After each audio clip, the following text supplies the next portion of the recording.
no, I just don't know if you have the Zoom list recording. Okay. Okay. All right, call this meeting, the advisory board to order. Board member Garrett, Present. board member Gahn, Present. board member Meyer, Here, present. board member Morgan, Present. board member Williams. Here. And board member Clampett has an excused absence to State loud voices for you. we go to item 2, which is the board's. Sorry, Oh, yeah, what an entrance. Board member Larry. Now we will go to item 2, which is land acknowledgement. The Resiliency Advisory Board acknowledges that we are on the traditional territory of the Kumeyaw, Resiliency. Today, the Kumeyaw people continue to maintain their political sovereignty and cultural traditions as vital members of the San Diego community. We are honored to share this space with them, and we thank them for their stewardship. Item 3, does anyone have any modifications to the agenda? I have a proposed modification to the order. We have 2 representatives here from our fire department to present on community preparedness. That's item 9A. I would propose to move that up following announcements and board member comments, just to be mindful of their time. So that's item 4. Any other modifications? Vote on approval of that. Yes, I'd like to suggest we also move up our other presentation, since we have quite a bit of discussion items after that, so that we would be both 9A and 9B to 4.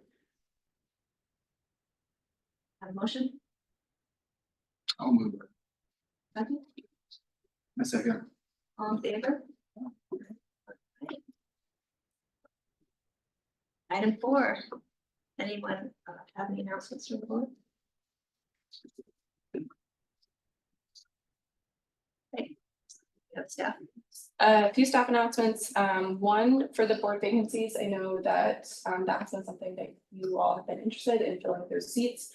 I just wanted to provide an update that the Office of Boards and Commissions is now issuing monthly memos to all of the council offices that outlines every vacancy across all of our boards and commissions and which district they are in, so that we can stay on top of those vacancies and hopefully get them filled. And then for the Coastal Resilience Master Plan, there is now an updated draft plan on our project webpage. That includes, it incorporates comments received during public feedback. This item will be coming forward to the Resiliency Advisory April meeting for a recommendation. Your board is not required to make a recommendation, but you are provided the opportunity should you choose to. But if you do want to make that recommendation, that will need to happen at the April meeting. There will be a notice that goes out through our upcoming city planning department newsletter. A notice already went out through our climate resilient SD newsletter. And it is posted publicly to our webpage. Any comments or questions on that? Would it be possible to add a link to the board website? There's not really a natural fit for it on the board website. Maybe in May. We could link it in today's draft meeting minutes if you wanted. The Resiliency Board webpage is linked from our webpage, showing that it will be coming forward to you guys for consideration in April. When that comes forward, you also get a staff report that details out all of the background of the project. It's kind of a nice summary for you guys to review.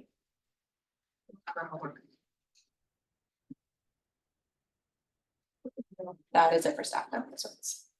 Okay, so there's no representative from the mayor's office here.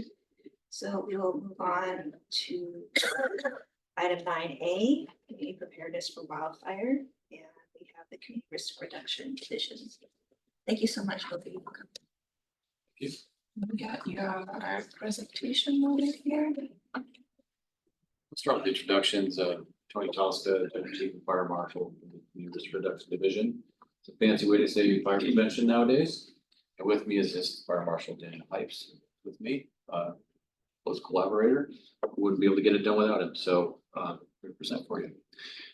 So we'll start off here, and I just want to give an overview, kind of what you're seeing here is what comprises of preventative, proactive, which is particularly the fire prevention aspect, but we also talk about the preparedness and emergency preparedness side of our operation. So we have constant staffing.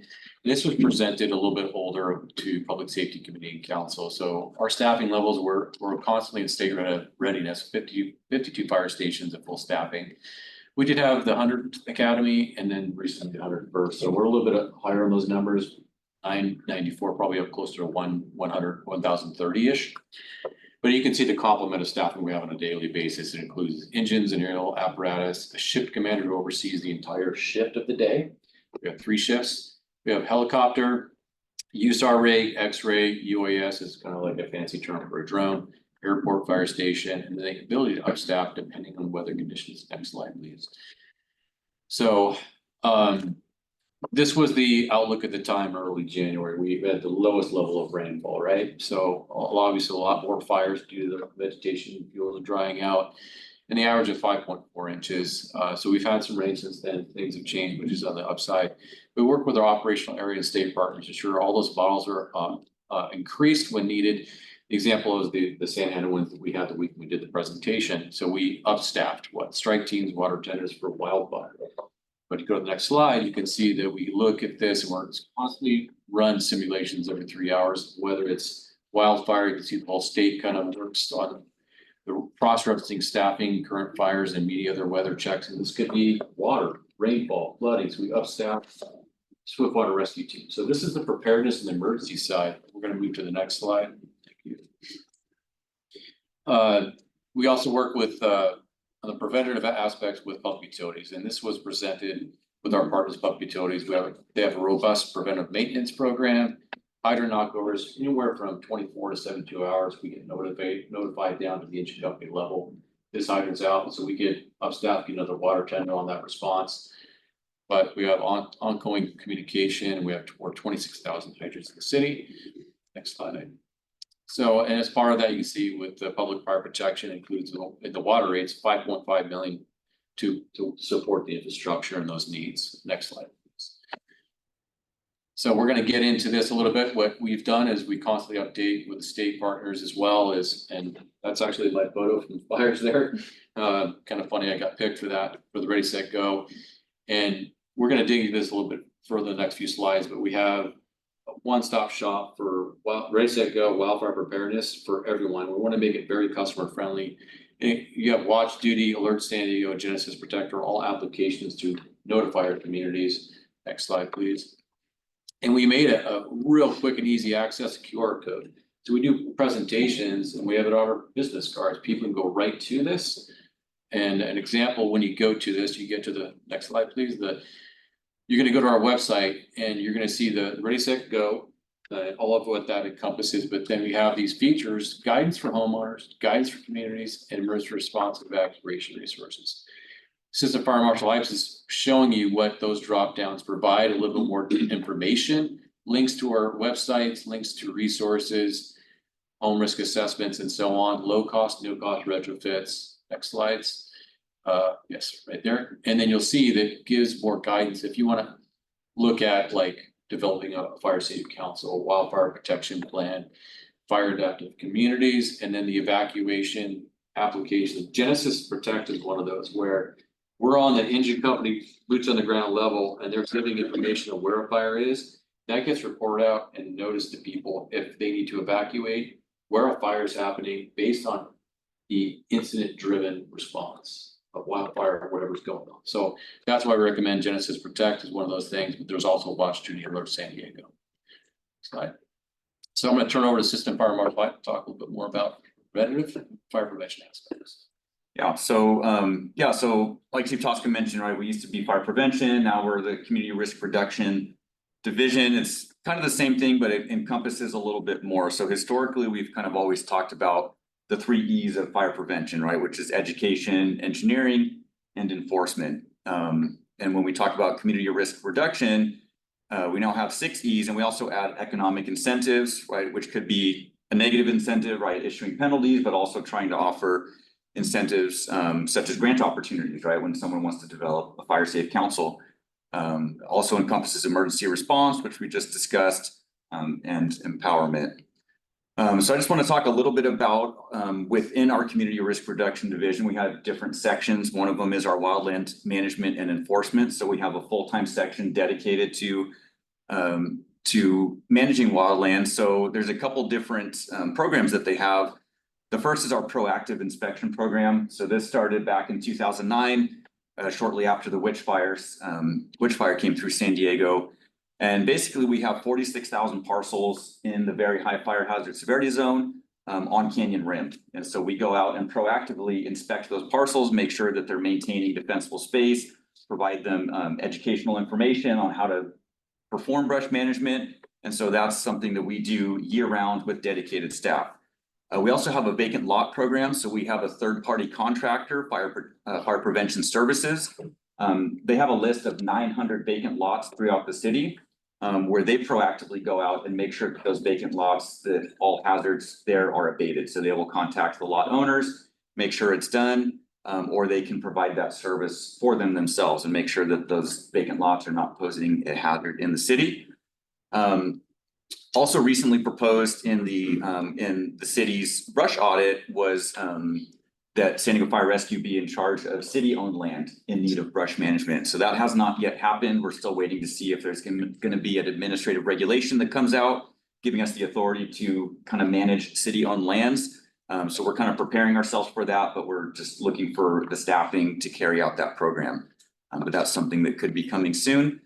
We also respond to about 1,500 complaints annually. I'm sure, as you can imagine, with the recent LA wildfires and the fires we've had, that kind of escalates as we start getting fire weather. But we respond out, we send our code compliance officers to investigate every complaint and address those as needed. And we also have requests. So there's a lot of different types of complaints. This is specifically for like a brush complaint. So if someone, say your neighbor has overgrown brush that you think is a hazard, they could submit that. We'll go investigate, see if it is, you know, if they meet the defensible space requirements, and if not, we can address that.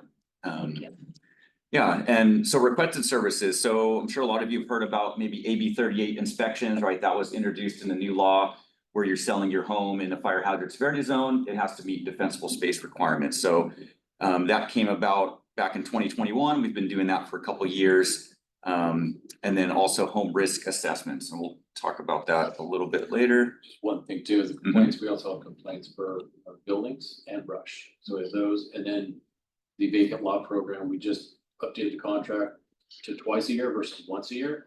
And the full brush management scope of work, the brush management regulations, it used to be only annual grass and weeds. So we increased it to 2 times from 1 time, and then we increased the scope for it just recently this year.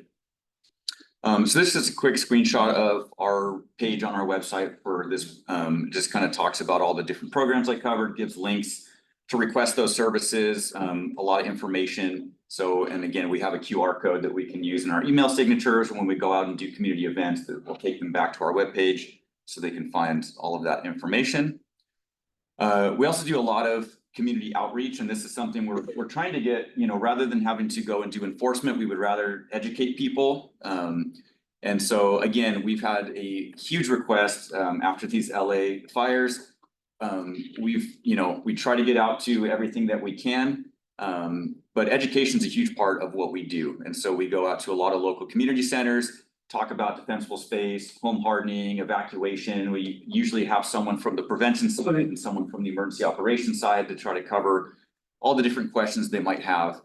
We also participate, one of our code compliance supervisors sits on the board of the Greater Fire Safe Council of San Diego. They offer a lot of great services, give a lot of education throughout the entire county. And we work with them, you know, because they oversee all of the fire safe councils in the county, and many of those are city fire safe councils that we provide guidance for. And then also we are currently offering free home risk assessments for fire safe councils in the city. I think we've been effective in that. We've got up to about 10 new fire safe councils with our recent efforts after the fires as well. These are new ones that have been established this year. Yes. Wow, that's great. A lot more. Is there a list? I haven't got the full list, but I see at least between 5 and 8 new names I can get you the final list once again. What is a fire safe council? Yeah, so it's a community-led initiative. You have to have a group in the community that wants to get together and work with the county, Greater Fire Safe Council in the county.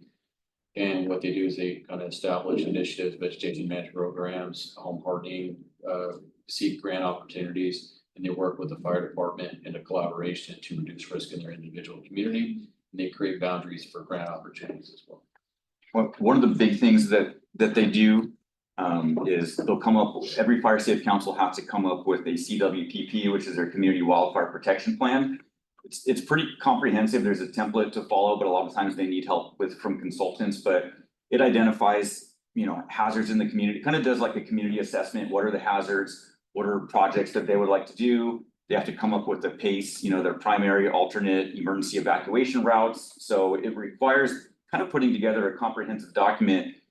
And then, it can help lead to grants, like state funded grants. A lot of the grants are only available to fire safe councils that have a CWPP, and then the projects that they identify on that can get grant funding. And so, and really what it does for us is if we want to do a lot of these community-based efforts, because really defensible space really should be at the community level, right? It doesn't help if one house does it, but nobody else does, right? It should be a community effort. So it really helps get a community together, and then we can work with, and I'll just give an example, like Alvarado Estates recently established one, and Karen Austin is great, and she's been a huge resource where she can be a single point of contact and she can reach out and get the whole community involved or get word out for things. So it just helps us to be able to reach whole communities much easier than we could trying to go door to door or reach one person at a time. So just want to talk a little bit about the subdivision review program. Again, this was kind of initiated from Assembly Bill 2911, and it required the state to go out and identify these at-risk communities. So I worked with CAL FIRE, Office of the State Fire Marshal, to identify these at-risk subdivisions within the city of San Diego. And essentially, it's any subdivision that has more than 30 dwelling units, whether they're single-family homes, multifamily, that is located in a very high fire hazard severity zone and only has one way in, one way out. So I just mentioned Alvarado Estates. You can see that they are identified here.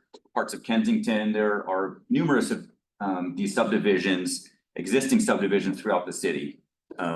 So once these are identified, the Board of Forestry then made recommendations on how to improve safety for as far as evacuation, because they are limited in their abilities. And so on the next slide here, this is an example on the right. This is kind of the PDF of the recommendations that they make for the community to improve their safety. And so a lot of the things that we do is that when we get grant opportunities, we have now a GIS layer where we can see all these at-risk communities. So if we're looking at projects to improve evacuation routes, do fuel treatments, we'll keep these in mind, knowing that they're at a greater risk. So just identifying helps us to plan for future projects or plan for mitigation projects.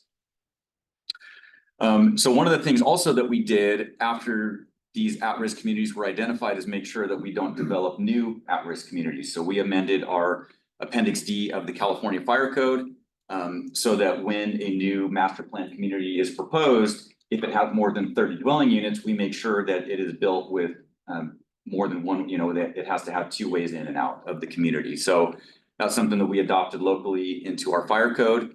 And our fire plan review team reviews those and to make sure that we're not continuing to develop communities with a single access route.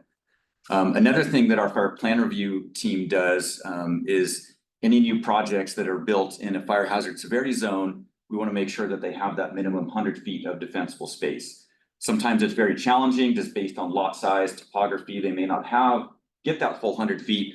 So we have other alternative mitigations. And a lot of times that includes increased construction of the building so that it's more fire resistant than the already required 7A requirements. Sometimes they need a 6-foot block wall behind the home to protect it from, so there's a lot of different things that they can do when that 100 feet of defensible space is not possible. And a lot of times what happens is what would normally be their zone 2 is city-owned open space, and they're not allowed to do any work in there.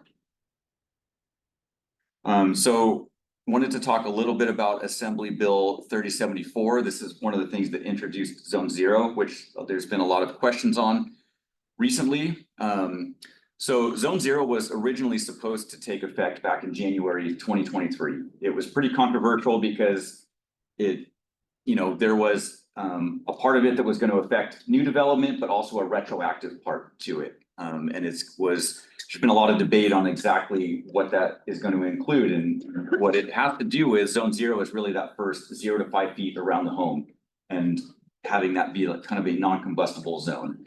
And so there was debate on, is it going to be fully non-combustible? Will some plants be allowed? So they're still debating that. The governor just issued an executive order requiring that the Board of Forestry come up with their recommendations by the end of this year. So January 2026, we should have those recommendations for what the requirements will be for Zone 0. And then following that 1 year later, it will be applied retroactively to existing homes as well.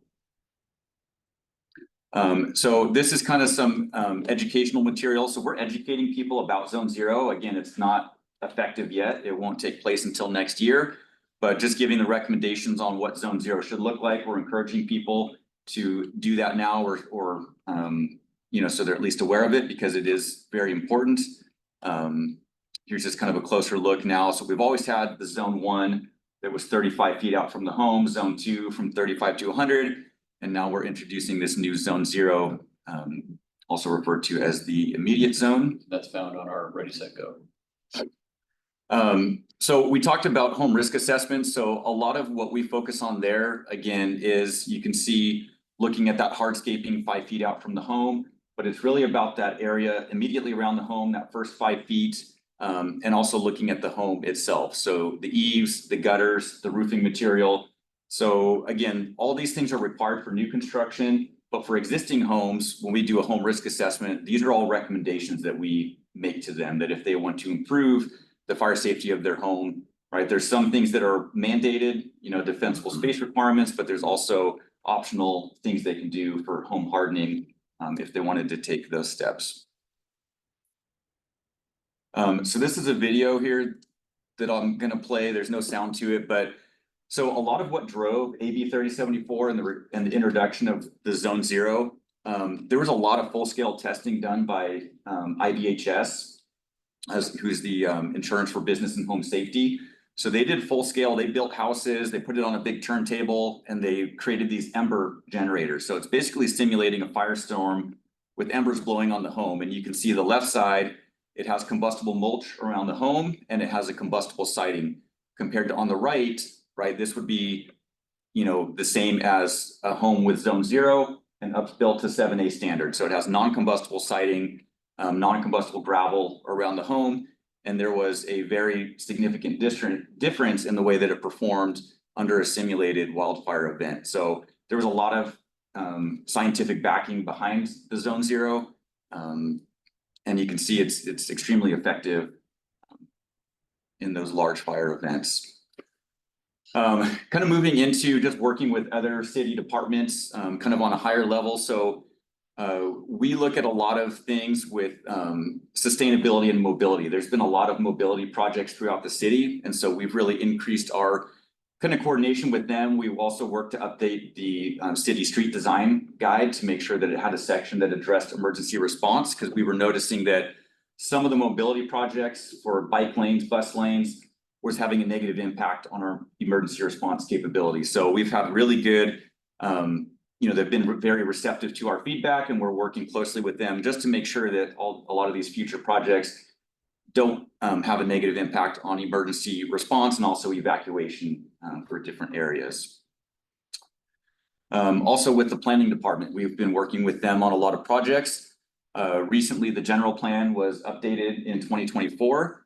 We worked with them on the safety elements, and one of the, I'll hold off on that part, but so Assembly Bill 1409, talks about a lot about evacuation, and it addresses the both the hazard mitigation plan and the safety element, and making sure that evacuation is addressed in that. So we are a part of a multi-jurisdictional hazard mitigation plan, which does address evacuation, and we also do have within our safety element, it addresses evacuation. So But we are working closely with the planning department. We worked on the updates to the safety element. We do plan to do more work on that.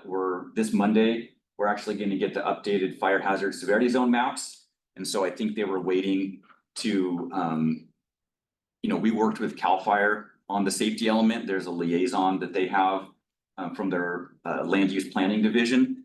And so we want to take our safety element to the Board of Forestry, but we just held off on that. Planning held off until we get the new fire hazard severity zone maps, and then they do plan to take it to the Board of Forestry. If the Board of Forestry approves it and it meets all of their requirements, to talk about fire hazard severity zones and evacuation, a lot of things that Office of the State Fire Marshal is interested in, then we can get on the fire risk reduction community list, which helps us to qualify for certain state grants and funding. So this is from CAL FIRE's website. And so again, they do have a whole land use planning section where they have a liaison dedicated to different cities. And they're really there to work with our planning departments and make sure that our safety element contains all of the things that they would want to see in there, and have been really great to work with. We're also involved in reviewing EIRs for large projects around the city, addressing any of our concerns there, looking at community plan updates, again, for emergency response, evacuation, and just continuing ongoing discussions with different city departments. Yeah, something on that. Nope, you're right. Next. Okay, so I'll take over here. So in addition to a lot of things you've heard here, we have a lot of funding needs and staffing needs, and if we don't get the funding, we look for those economic incentives. So we did the best we can to look out for grants. This one has been a highlight. So to the Santa River Conservancy Direct Grant, we got about $360,000 for emissions-free battery-powered equipment. We gave that to Parks and Rec because what they do in brush management supports fire risk reduction efforts, right? So additionally, we got a EPA fuel treatment to treat 46 acres of evacuation corridors to start with, and we identified more. Also, as part of that grant, you saw the home risk assessments as a home ignition zone defensible space assessment, zone 0 home hardening. And so you can see all three of those there. And moving on here, so just looking at the risk assessment, you heard Assistant Fire Marshal Hypes talk about it. What it is, it's a community one-on-one interaction, education-based, not enforcement-based. We're giving education about defensible space, zone 0, home hardening guidance, and the Institute of Business and Home Safety. And that, what they're looking for is all the insurance guidance versus what our local and state regulations are. We're giving them what they need to know to prepare to make them more insurable, defendable, and survivable. So looking at that, here's what our risk assessment kind of looks like for the homeowner. So you have the home risk assessment, kind of shows the property. This is just a test model. And you're gonna have it starts with an overview of everything. And then you're gonna get the chimney, the top down, chimney to the eaves, and then you're gonna see from the exterior walls to the foundation. And you see the highlighted yellow areas. You're getting that guidance that they need to become more defendable, insurable, and survivable. And then we get into what Assistant Fire Marshal Hypes is talking about, the immediate zone, 0 to 5. Then we've got the 5 to 30, and then we have the 50 to 100 feet. And then at the end of it, you're gonna get all the guidance and resources that you need. So that's what the risk assessment is. And then I'll punch this real quick. Good evening and thank you for This is joining just us. something we talked about in the presentation, super quick video. Broke out a few hours ago About around future 1:30 program. this afternoon. Here is a look at where it is happening. And in Colorado my State, opinion, you saw it right there. Fremont Avenue and Montezuma Road run right through. Homes on Lucille and Lilia Drives have been evacuated, as was Hardy Elementary School. But tonight we have team coverage. CBS 8's Esmeralda Perez is standing by near Montezuma Road with more on the fire count. This happened on Halloween last year. And we were working towards spraying this area. We identified this area. Unfortunately, we didn't get everything. Oh, didn't work out too good, did it? Okay, so essentially I'll just leave it at that, is that we ended up expanding it to the encampment locations, and we have not had a recurrence of fire in those areas and where we sprayed. And then here you can see a recent article. We work with neighborhood policing, ESD, Environmental Service Department, homeless strategies, and this is where we're doing the spraying encampments. And then this is another grant opportunity. We did $1.5 billion grant with the county. Roadside vegetation management before and after, community wood chipping events, public education engagement. We've got reimbursement for the hours of doing that. And we just recently applied for a CWDG grant, which is a citywide wildfire protection plan versus all of those communities having to get it. And this entire city has grant opportunities. And in response to the brush audit, you probably saw this, but we asked for additional staffing. We keep getting new code standards and more complaints, more education requests. We just don't have the staffing to do this and maintain it. So this is the complement that we asked for. We're hoping to see this to maintain the service levels. But that encompasses it. Open to questions. Thank you for your time. Thank you. Hey, thanks a lot. That was very informative. It's almost too much. Yeah, sorry. We know. But being from a community that has very active fire council, I get asked a lot, two questions. I think you answer them both, but maybe make sure. One is when are the new maps going to come out for San Diego? I thought I heard Monday. Correct. Do you have any idea of when those would be available to the public? Yeah, so we actually, we're gonna make them available as soon as we can. So the transmittal from the state should happen Monday. So I should be getting an email sometime during that day. We created a webpage that, and so we'll have multiple links to it, but there's gonna be a dedicated webpage that has an electronic view of the map. We'll probably have PDFs of our map for the city and then also provide links to the state. But yeah, so those will be available electronically.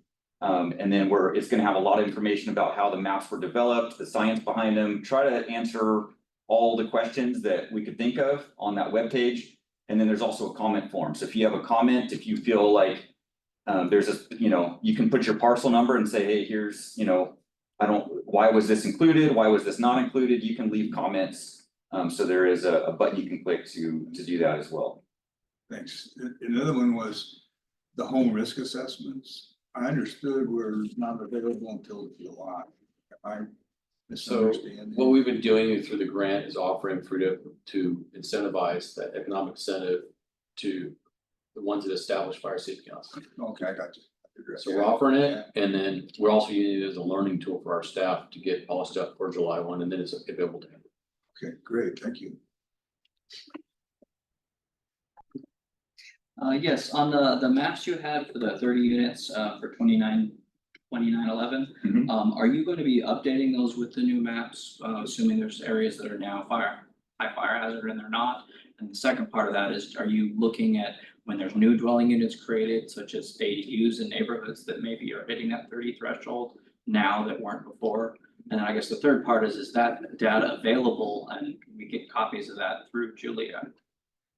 So, yeah, so I'll try to answer all those. And so the public resource code, right? So AB 2911 made changes to the public resources code, which requires the state fire marshal to periodically review these subdivisions. And so I would say, to answer your first question, probably yes, right?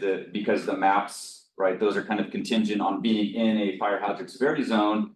And if that increases, then yeah, potentially we could have more at-risk subdivisions. And so that is why that subdivision review program requires them to periodically review that. So I would say yes, I don't know when or how soon that will happen, but there is potential, right, for that to increase. I don't know if you're asking, those maps are publicly available if you wanted to see those AB 2911 communities. Okay. CAL FIRE has that available on their website, and it is, anyone from the public can view that you can see them throughout the whole state. But yeah, also everything that we identified in San Diego is there, as well as the PDF that has the recommendations. They're pretty generic recommendations, but you can see that as well. Okay, so look for them on the CAL FIRE website, is what you're saying? Okay. Yes. Thank you. Do you work with other organizations to do the community outreach or like with CBOs to do the community outreach areas? We do. It depends on what the request is, but we try to partner with Parks and Rec with our open space program. We go with the council representatives, town hall meetings, we go to the business groups, we go to the fire safe council, all of whatever is needed, we try to go to and do that education, but anything that's associated with fire safe council and wildfire protection, I take part in. Also, that $1.5 million grant that we have, so that's in partnership. The county was the lead on it, but we are a partner along with the Fire Safe Council of San Diego County. One of the pieces of that grant, in addition to the roadside clearance, is community education. So we are looking at, and they come to a lot of our events anyway, but we're looking at doing a lot of that reimbursable community education together so that the Fire Safe Council is present, because they offer resources and they have a perspective and, you know, services they offer. And the county has been a great partner as well. So we do try to, when we do community outreach, get, you know, a lot of different entities involved where we can. Well, you asked about ADUs, I think we already completely addressed that, so. The appendix D are local adoptions and additions that Assistant Fire Marshal Cam I was talking about, was that code and language specifies single family dwellings, not accessory dwellings. I cannot apply that law to ADUs. I have no way of tracking whether it's a shed from Google Earth or whatever. I don't know when you go to the 31st ADU, or, you know, that's a challenge. So we have to use our plan review process to make sure they meet the codes and standards. For existing communities, when we add in ADUs, we're gonna say if you don't meet the hose pole, they have fire access, we're not gonna approve it.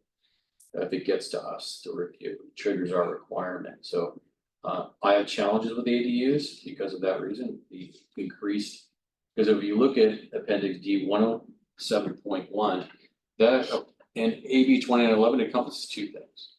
So Appendix D 107.1 is about the ability for fire engines and apparatus, emergency services to get into a community. And it was geared to have two ways to get in. AB 2911 focuses on at-risk communities on two ways to get out. I have no way to track an ADU. I can track single family dwellings because that's what that code covers. So just to clarify, it's a challenge. Thank you. Other questions? I have kind of a basic question, I think. I am not a homeowner yet. But in the city of San Diego, are there tiers of expectation that residents have about their protection from the city, services available to them from the city? Does it matter where you live in the city of San Diego for the protection that you provide residents?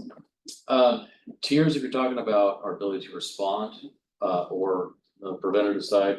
Yeah. So there is no tier, I would say, because the way that a fire department is designed from the planning level, like a new community up, is we look at water supply, hydrant distances, and so on. So it's set up that way.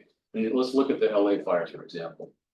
The LA Fire Department with the Pacific Palisades fire was designed for basically, let's say, NFPA 1710 is a standard for response to two things primarily, is to prevent cardiac arrest and a home getting to flash over level. You have to wrap in all, like, you know, tree rescues, you know, whatever else also within those response times. That's what a fire department is designed to do, is manage everyday emergencies. On the preventative and proactive side, we're talking about home hardening, these grant projects, fuel treatments of things to protect, but there's no difference in what we're gonna do in the services we provide.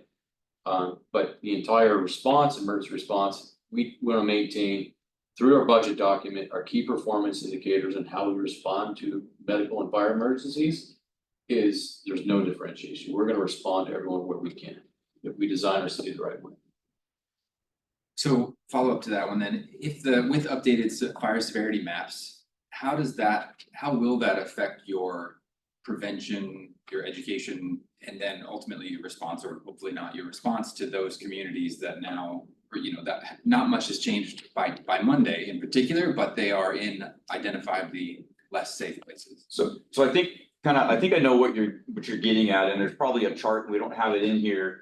But really what it does, right, when you're in a fire hazard severity zone, it triggers certain things, right? So if you're in a fire hazard severity zone, number one, it requires defensible space. So we talked about our proactive program. So you're gonna have to maintain defensible space. That's one. If you're building a home, if you're in a fire hazard severity zone, it needs to meet chapter 7A building requirements, right? So it's much more stringent, non-combustible, right? So I think that's what you're probably talking about. The AB 38, when you sell your home, needing to have an inspection to make sure you meet defensible space, that only applies if you're in a fire hazard severity zone. So as far as what Chief Tots was referring to, emergency response doesn't matter, right? We're gonna respond to anything, anywhere throughout the city the same way.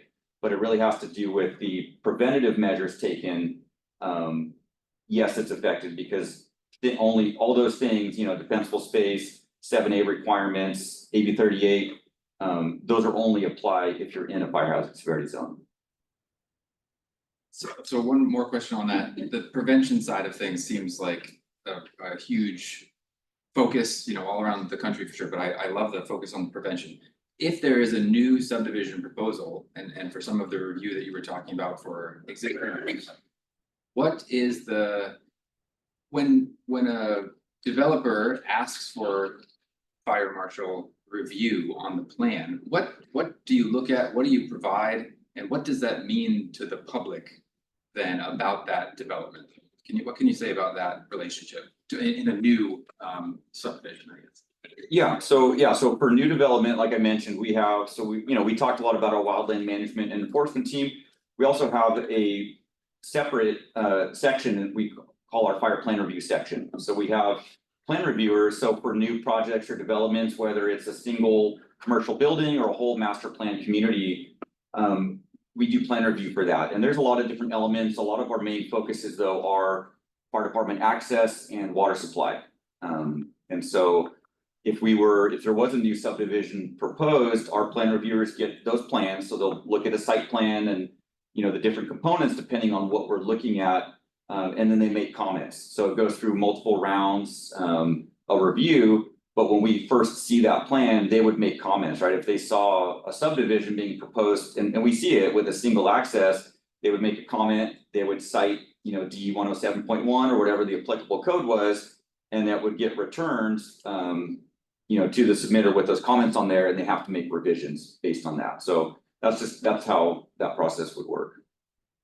Does the developer pay the city for that review?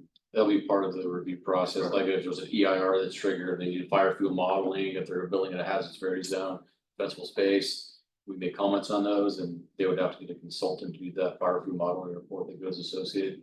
But an alternative compliance if they can't meet it, right? So those are the things they have to provide to us that we review. Okay, so we work very closely with DSD. DSD uses a program called Excella. We share that with them. So when people submit plans, there's a lot of different review disciplines. So DSD has their structural, mechanical, electrical. There's a lot of different disciplines.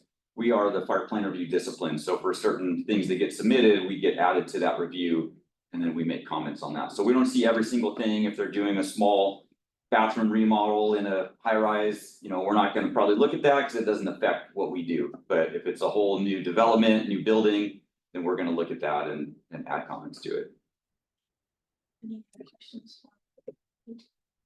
Go ahead, I'll have a couple after this. Okay, if this is, I'm not on the advisory, but if that's allowed, I'd like to ask a question and start with a comment. Thank you, my cousin's a fire chief up in Phelan, and I appreciate all the work that you guys have to do for every call. That's crazy.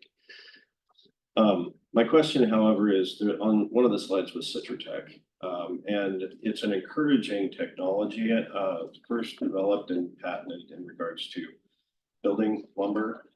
In particular, most of the patents around it are about delivery and analysis, but there is one particular patent that shows that it's kind of this ammonia-based citrate components to it.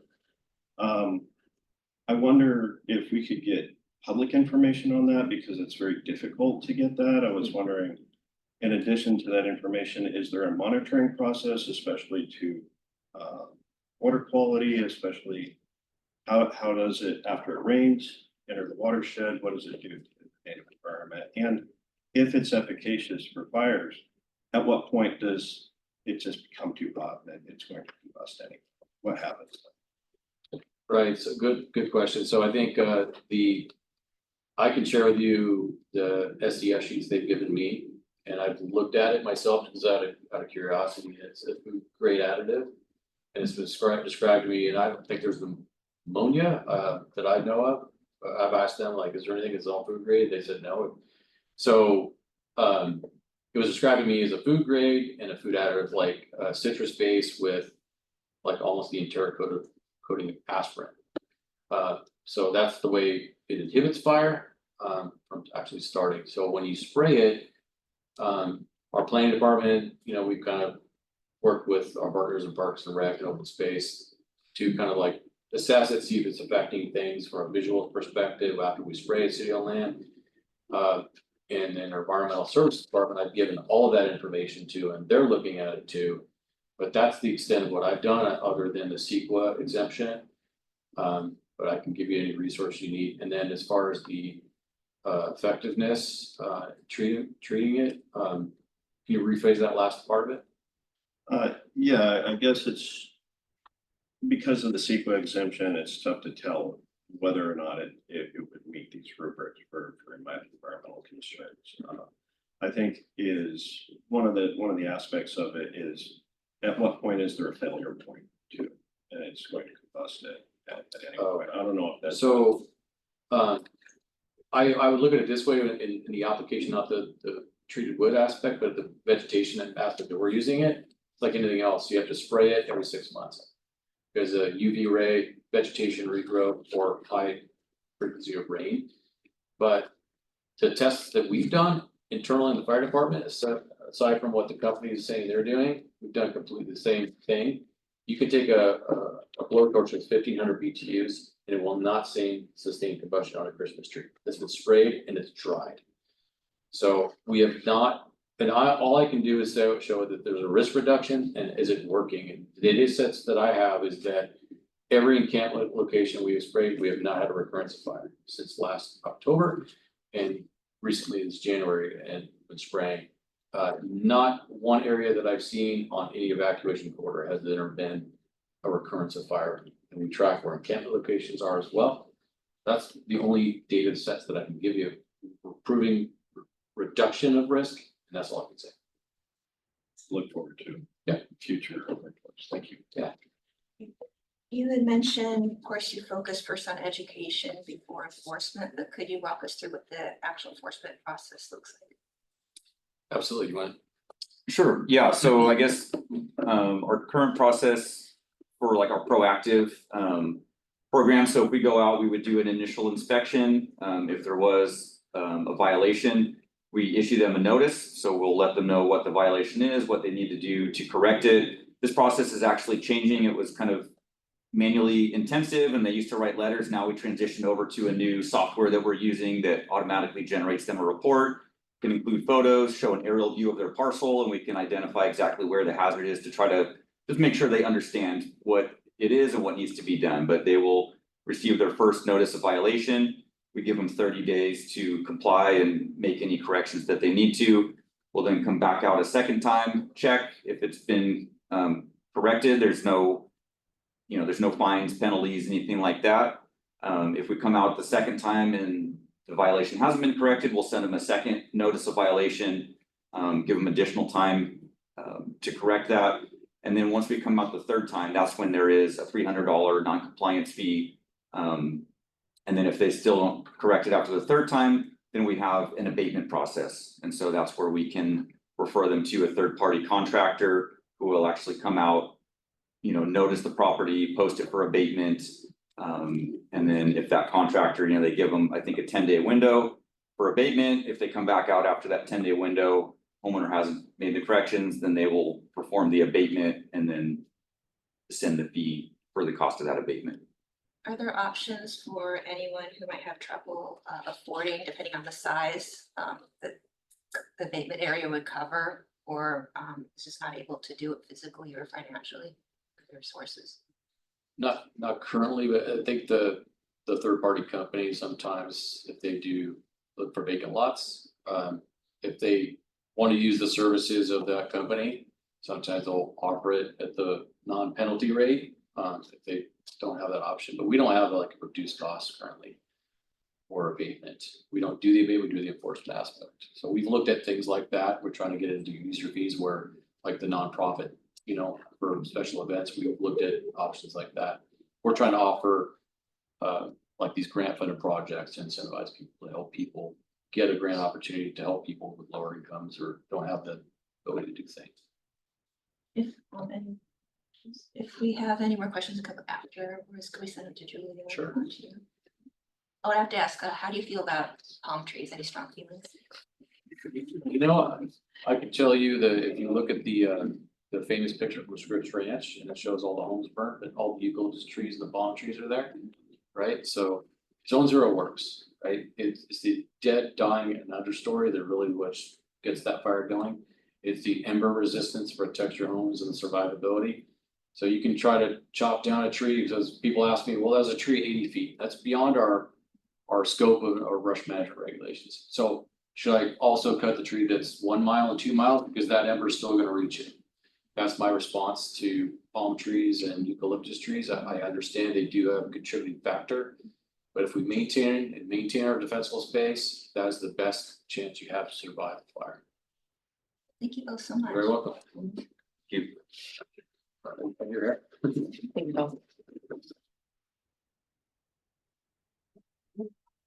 It's a very good transition. Andrew, would you like to introduce? Sure. Thank you very much. And just to note, this is for our first resilience topic ever, the presentations on the value of native plants for biodiversity. First resilience topic ever. Wow, what an honor. So thank you, Chair Harris. The resilience topics are something that the board would like to use as ways of embracing and understanding and getting active on projects that are not our priority goals, which are taking up most of our time, but are also important and related to resiliency in the city of San Diego.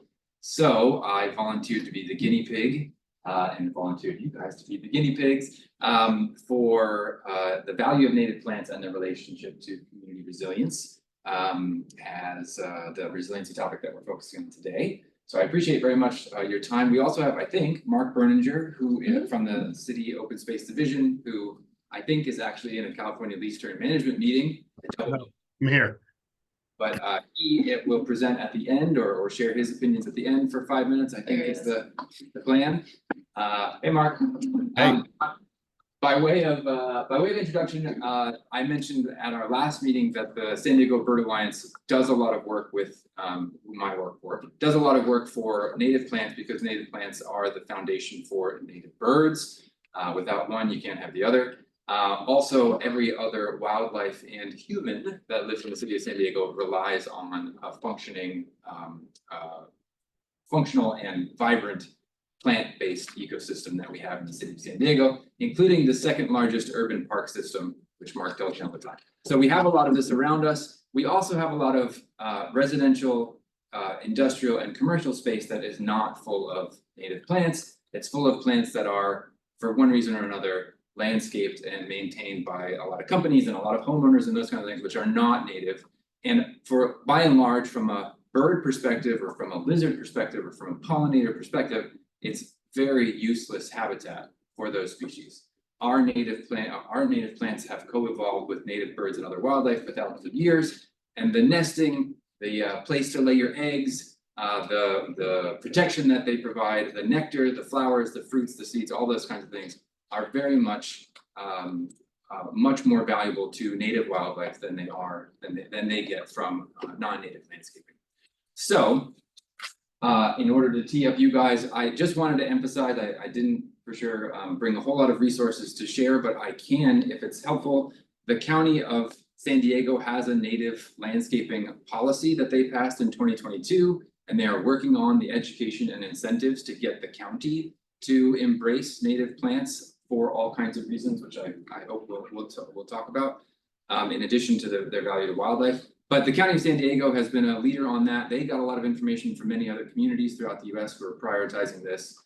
So we're not reinventing the wheel here at all. If we want to encourage the community to go native in lots of ways, and as well as coastal resiliency. This just came out from Sea Grant and the Climate Science Alliance. So one of the priorities in here is about the habitat resilience that we get from a coastal perspective if we have functioning dune ecosystems, functioning coastal sage scrub, which are built on the plants that survive there, not the non-natives that invade there. So a real nice, very current connection to the resiliency that we get from a coastal perspective from a vibrant native plant population on those habitats. So, not least to say that the California Native Plant Society has not been, well, just too many knots. The California Native Plant Society has been leading this effort all across the state of California. The San Diego chapter, which I interact with on a good day, is led by President Sherry Ashbaugh, sorry, Sherry. And Justin Daniels is an expert and has been past president of CNPS San Diego, and I really appreciate it. I'll turn it over to you guys for 10 minutes of why native plants are important and whatever else you want to share. Thank you. Yeah. Thank you. So first I want to start by thanking Christine Hoey. She's our gardening committee chair for most of the slides, and the beautiful photos here are for her credit. So if you don't know about CNPS, it is a statewide organization. We only do California with one small exception.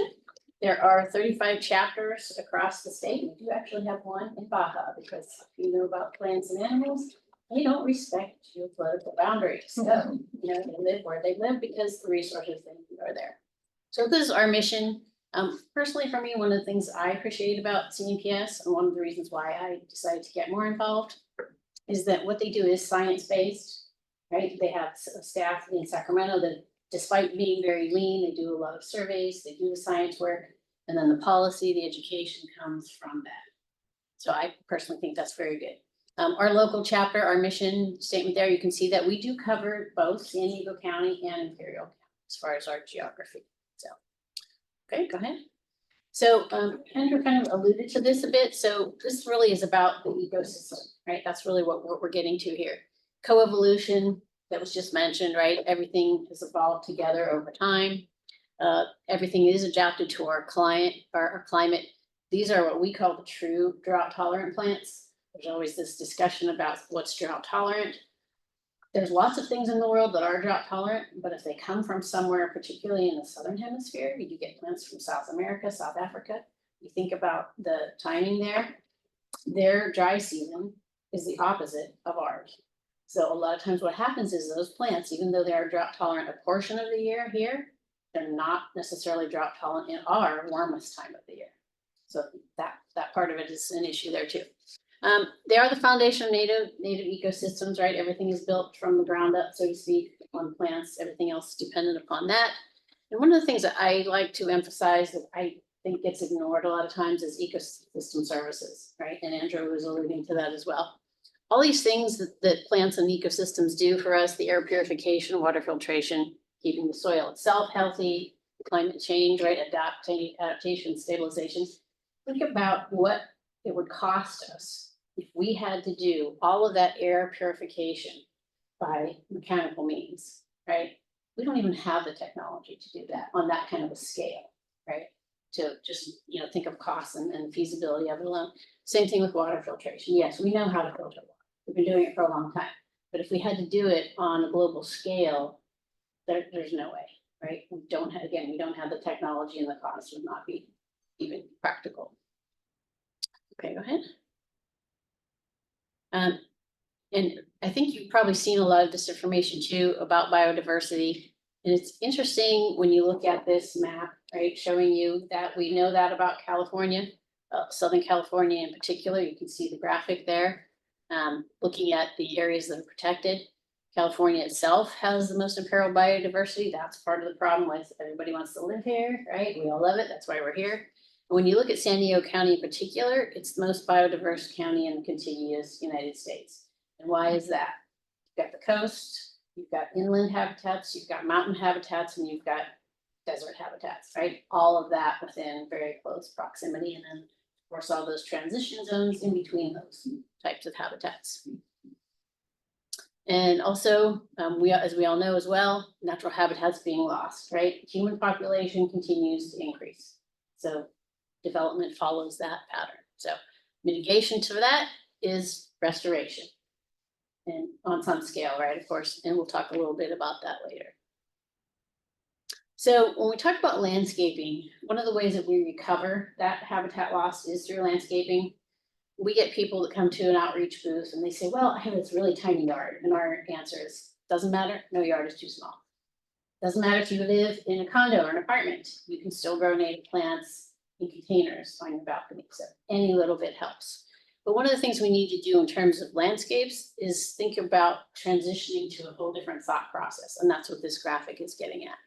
Instead of leaning towards the decorative value, where you get the non-natives that even though they may be drought tolerant, don't offer habitat value, to come over to this side and look at it from the food web perspective and the other, what I want to say, the other good things that are there, like carbon sequestration, weather modification, and the other ecosystem services that we talked about. You can see that in even a small plot of land, right? If you really look at what closely is going on, you'll get pollinators coming to just a tiny little patch. So again, any amount helps. And native landscaping in particular, it's very popular for us as a chapter. That's the largest committee within our chapter. Those events are very popular. People want to know how to do it. They want to know where to buy plants. They want to know how to make it successful. And there's a lot of savings that can be achieved. Less water.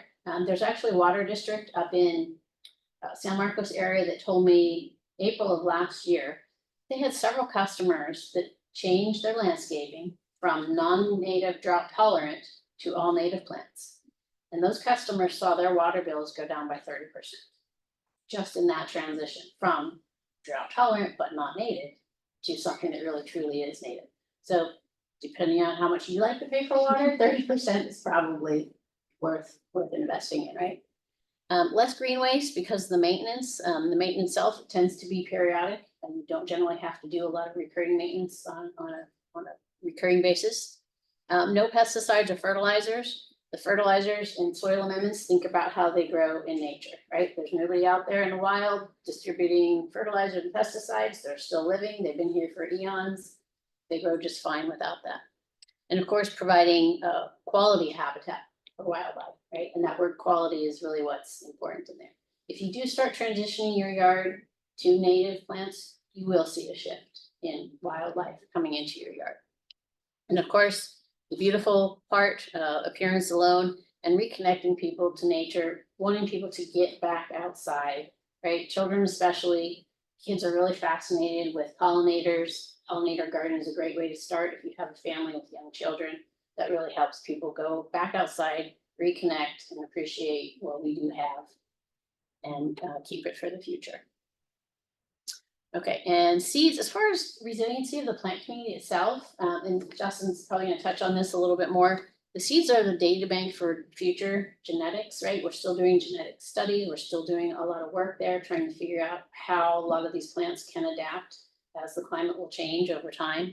So seed collection is important for us to just use themselves, and then also to do propagation in the future.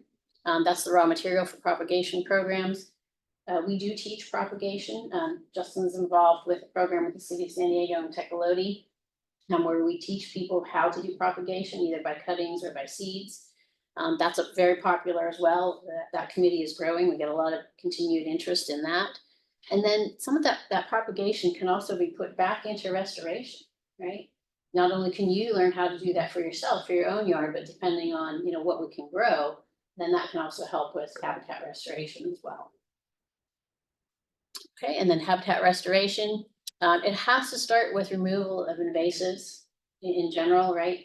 We can't have that amount of competition for a given plot of land when you have the invasives there.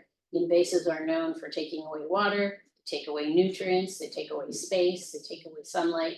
So there's a lot of things that they take away from the native plants. But generally speaking, once you get rid of get rid of the invasives and at least control them, then the native plants will be able to reestablish on their own over time. And we have an interesting thing on our website. If you've seen our website, if you go to our habitat restoration page, we just posted a new graphic there that shows an area that we've been working in for a number of years, and how these little islands of native vegetation have grown over time when we had done nothing but remove the invasives.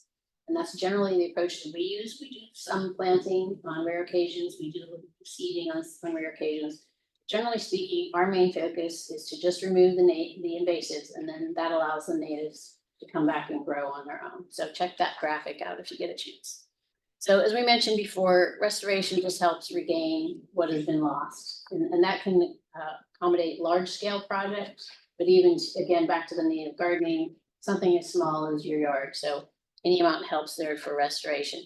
And ongoing management too, that's something that we think there's definitely an opportunity here, looking at long-term programs for what we would do with open space areas, how to manage those and what we do with those going forward. So I'm gonna turn over Justin here. He's got some more history than I do with some specifics, so he can touch on that for the city of San Diego. Yeah, there's a lot to go over. It breaks out into so many different things, from wildfire resilience and biodiversity. The reason that a lot of people come here for ecotourism, as in one of them, from Anza all the way to the base here, you want to slow. It overlays with politics, it overlays with so many different things. Justin, And resiliency, yes. people only come here for birds though, right? The birds are migratory just as people are, and we want, this is a special place for all. Okay. Agreed. I want to be cognizant of everyone's time here, so I think I'd rather focus on the programs that CNGS, outside of the litany of things that we do with all our committees, from plant surveys, gardening, and special interest, education, all of that. With the city of San Diego, our open space rangers, are kind of our lens through which we've been able to contribute to restorations. We've worked with other organizations like Canyonlands, San Diego Natural History Museum, we've worked in Belleville Park, and also Sunset Cliffs around the bay. So we've interfaced usually with a partnering organization. And in the open space canyons with Mark here, who I've known for many years, we've been able to contribute to those with volunteer assistance and however we can to establish like native nurseries, that sort of thing. So with the permission of the rangers, we've been able to go out and collect non-listed species that are covered by the MSCP. We don't go into MHPA areas, but have cleaned those seeds and got them back to the rangers and put them into nurseries. The rangers can then do with them seeds as they would. And one of the things that Bird Alliance has done is open up seed libraries to kind of get these local genetics into people's hands so that they can experiment with native plants without having to spend $15 on a plant that they might be running into a dead plant later. They can try some seeds for free.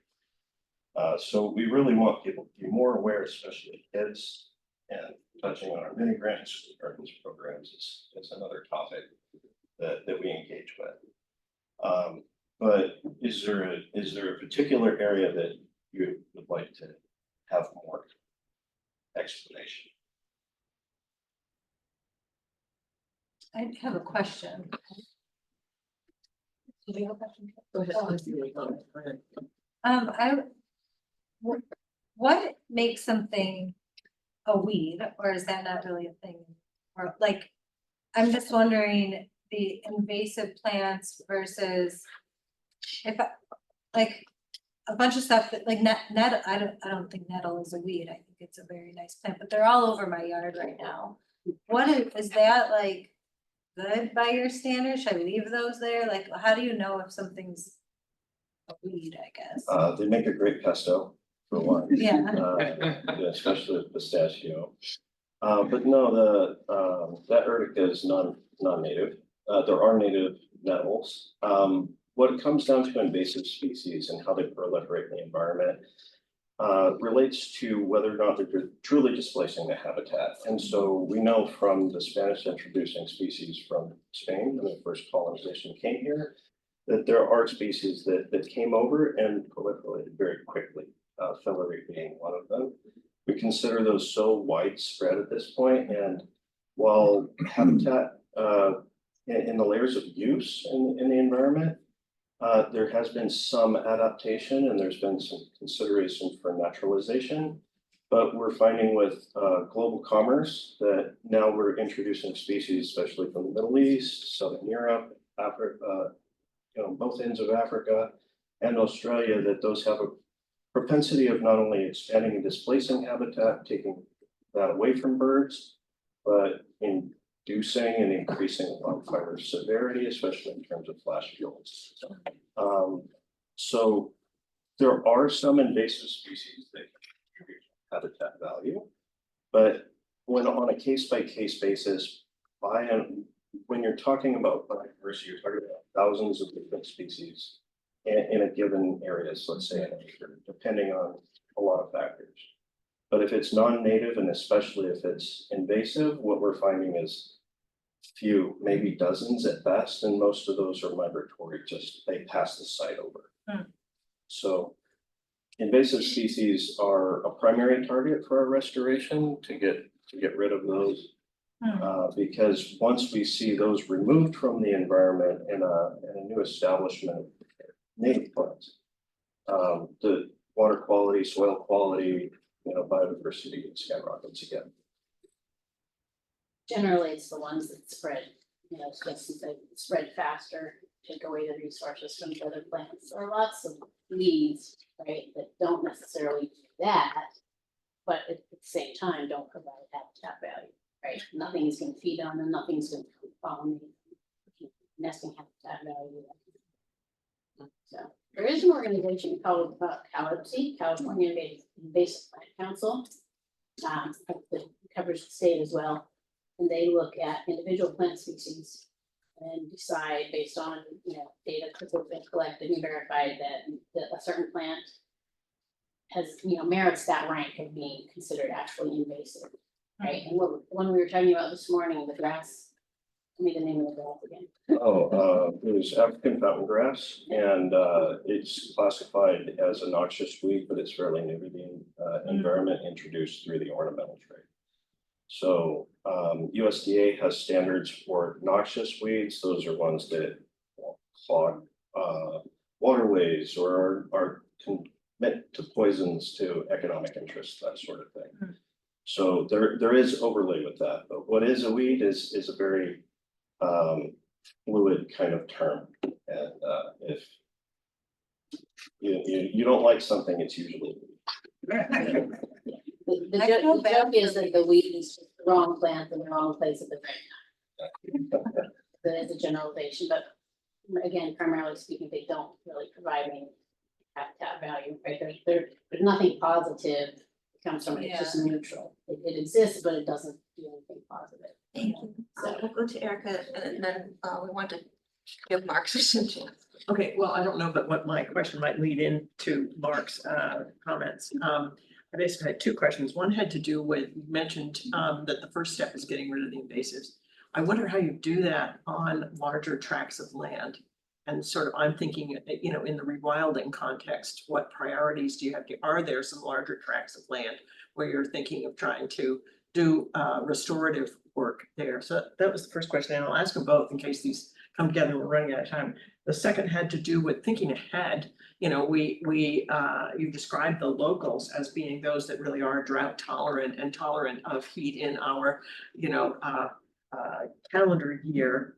I'm wondering, as the effects of climate change become more evident and temperatures rise and drought increases, how do we think about native plants in that context? Are there threatened native plants in the sense that they, may or may not be able to live in the world that we're creating? Yes, yeah, definitely are. If you look at what you can see to some degree in the landscaping industry, where especially if you work with a landscape designer, a landscape architect, looking at what is going to happen even as far as 20 years from now, what species will be that, and you're starting to see more desert plants come closer to the coast in terms of what people are planting in landscapes, and you'll see things like palo verde trees, mesquite trees. So depending on the actual site of planting them here, they can survive. And I was at a meeting a couple weekends ago and I met a landscape architect that lives in Northern California. She's even looking at planting Central and Southern California species, in Northern California. Because they've had warmer summers, they've had drier summers.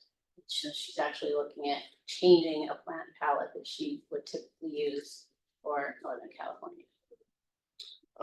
In regards to your second question, San Diego County is home to 26 endemic species that are only found here in the county, nowhere else in the world. City of San Diego contains a handful of these, including Del Mar Manzanita. Crest Canyon is one of these critical areas that has a number of these species. Save you time by not listing them out.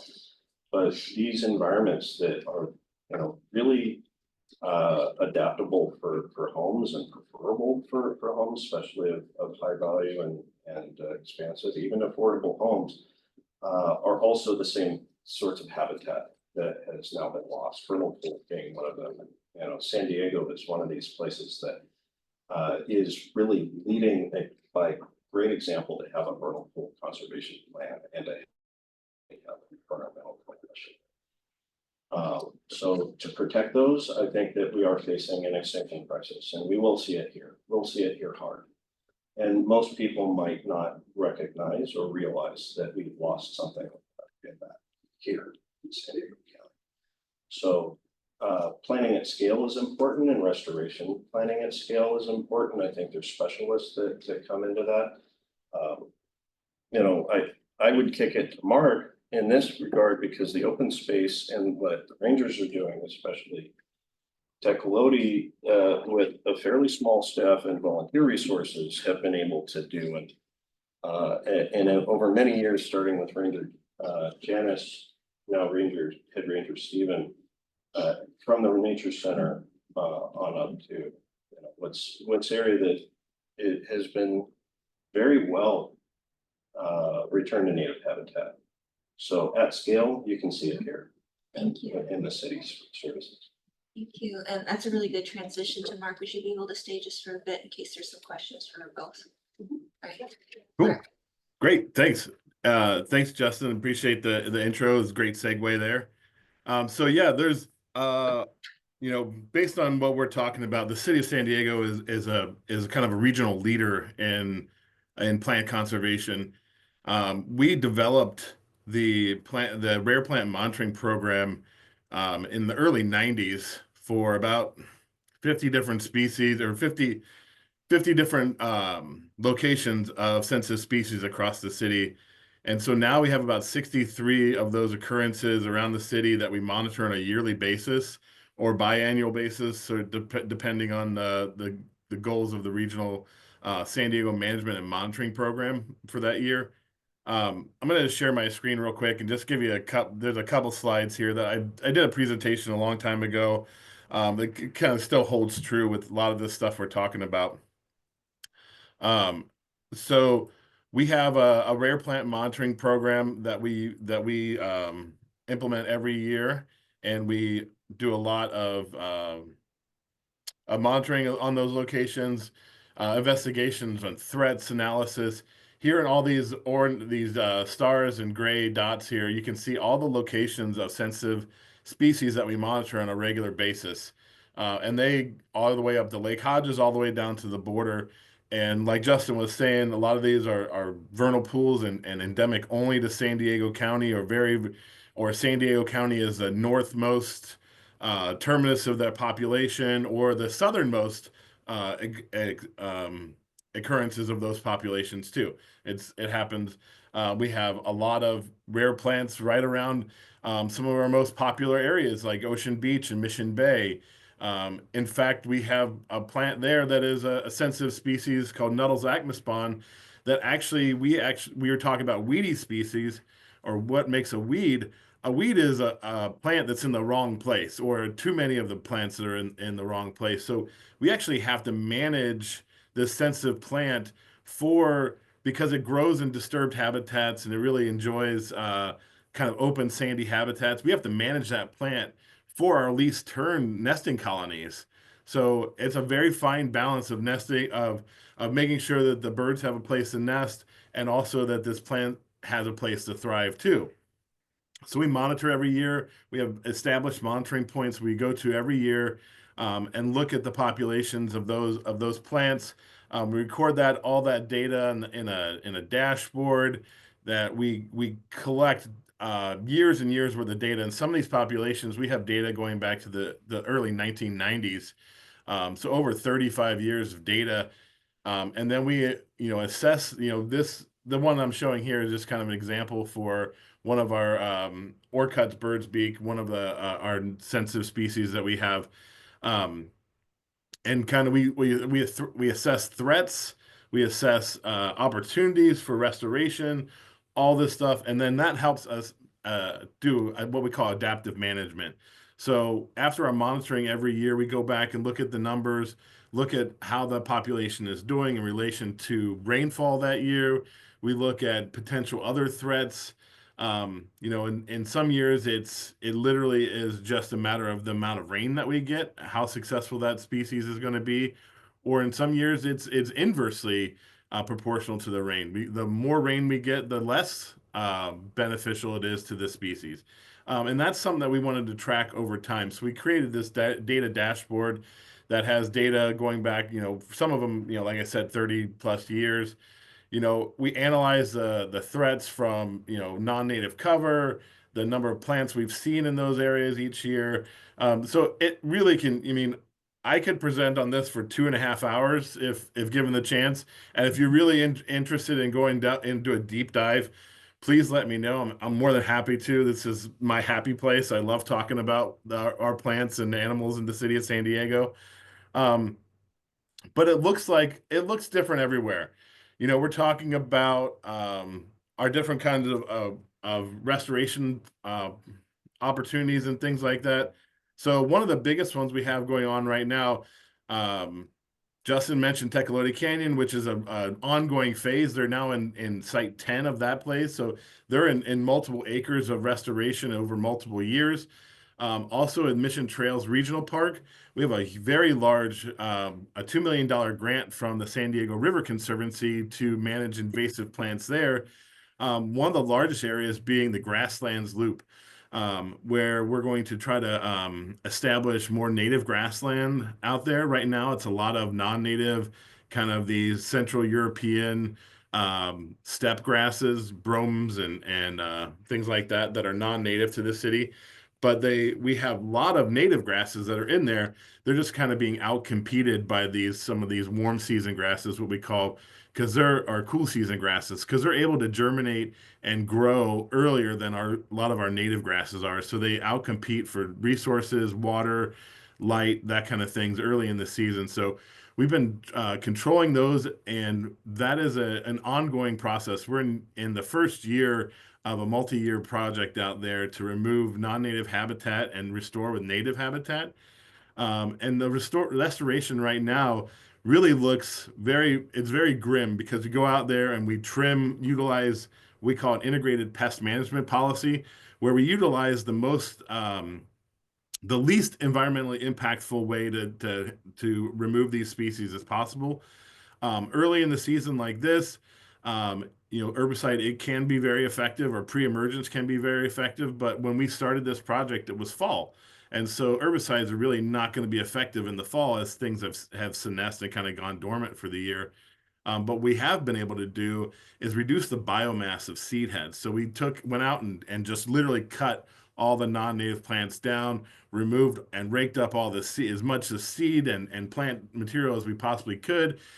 So we don't have that underlying thatch layer that kind of provides shade and that inhibits the germination of native seeds. So what we're doing now is kind of more passive restoration, where we're going to allow things to grow up this year, see what's there. Again, control them with our integrated pest management. If mechanical and removal is the best way, if herbicide is the best way, spot spraying. We very seldomly do broadcast spraying, because it's not as typically as effective in areas where you have a mosaic of kind of habitats. So if we have a really big non-native area, maybe that's something we do, but that's typically not something we get into very much. Um, but you can kind of see the photos here, we have riparian areas, we have hillsides filled with lilacs, and the bottom left is a vernal pool that has since dried up, from a few years ago. And then the bottom right is Mount Woodson, where we get snow sometimes from year to year out there. And so, but one thing it's common in all of our places in the city of San Diego is development, right? Because we have the largest urban preserve in the United States outside of Juneau, Alaska. We don't count them because they don't have nearly the population we have. But we have, almost 28,000 acres in our parks department that's open space that's open to people to come and visit through trails or whatever.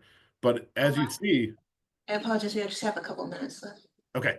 Yeah, I just have a couple more. So yeah, we have development all over the place, and that's something we have to adjust for, because there are invasive plants that come in from people's homes. People used to love to plant pampas grass around their houses because of the beautiful feathery flowers, but we're seeing it, becoming invasive in a lot of our canyons and things like that we have to go in and then remove and restore with native habitat. But some of our imperiled species we had talked about before, we have several of those, and we've implemented a lot of restoration projects to kind of adapt and manage those species. Let me just kind of pull up one other slide here real quick. So this is our a project we did in another project we did in Mission Trails, where we monitor a bunch of plants out there. And one of the plants we monitored is San Diego thorn mint. That San Diego thorn mint was not doing very well. In fact, it had plummeted in its numbers. In some years it was down to about 16 plants total, which is not great. And so we continued to monitor that. And then also, we initiated a restoration plan out there for this is a lot of, like I said, there's a lot of detail in here. Um, so the thorn mint restoration, we collected seeds and had the San Diego Zoo Wildlife Alliance grow some of those seeds out, and then collect the seeds from those species they grew out. We dispersed a lot of those seeds, and we had a great success out there. We went from 16 plants in 2016 all the way up towards I think about 16,000 plants in recent years. So it was a lot of work out there. If you went out to the site right now, it does not look like this anymore. It is very vegetated with a number of different sensitive species out there. So it's really kind of cool to see the work that we do. Um, it's supported by a whole group of people, California Native Plant Society being one. The San Diego Bird Alliance also is a big supporter of a lot of the things that we do. The zoo, the Natural History Museum. So it takes a village, right? So we're not doing this in a vacuum. We're doing this in collaboration regionally with the U.S. Geological Survey, U.S. Fish and Wildlife, to kind of restore and create new habitat for these rare and endangered species that call San Diego home.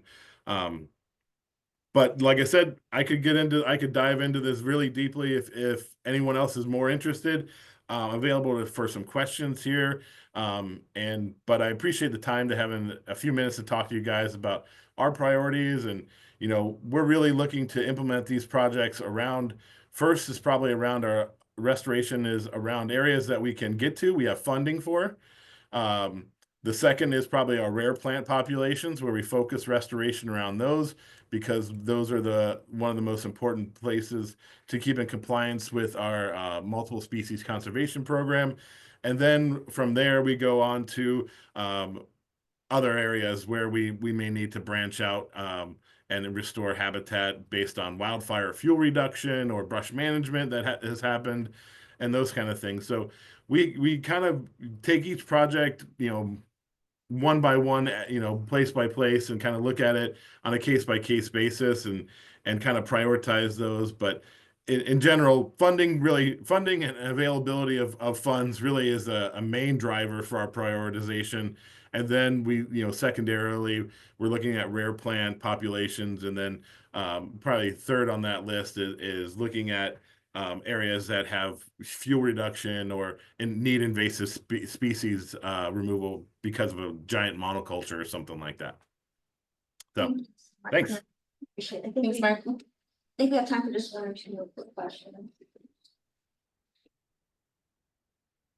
And would you like to make any closing comments? Thank you very much, Justin and Sherry and Mark. That's exactly what I hoped for.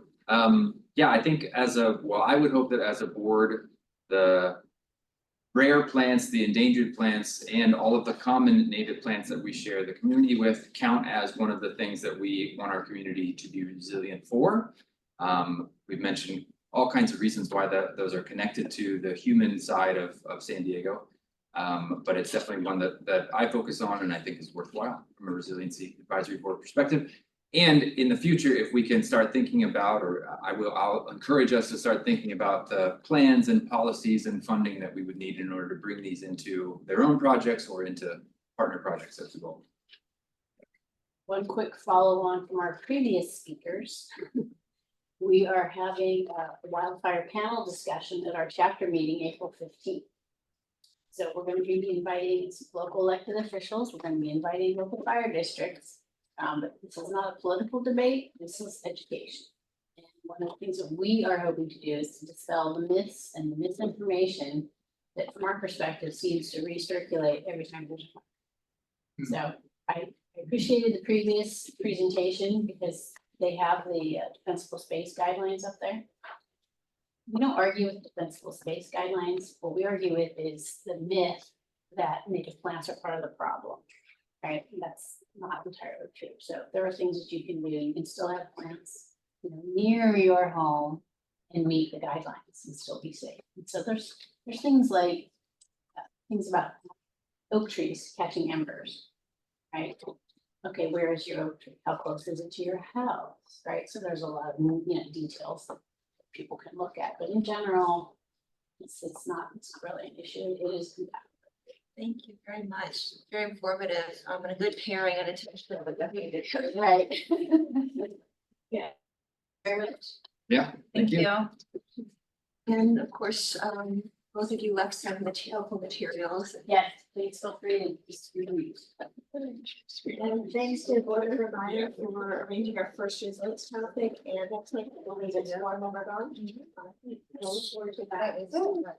Yeah, I have that. As much as you want. We'll move on to item 5, that's our regularly scheduled, which is approval of the minutes. Does anyone have any questions about the minutes? Anyone else have to move to? Second, I mean. I'm gonna finish there. Slow down the movement and who's. So we have Board Member Lardy, motion. and Yes. Board Member Morgan.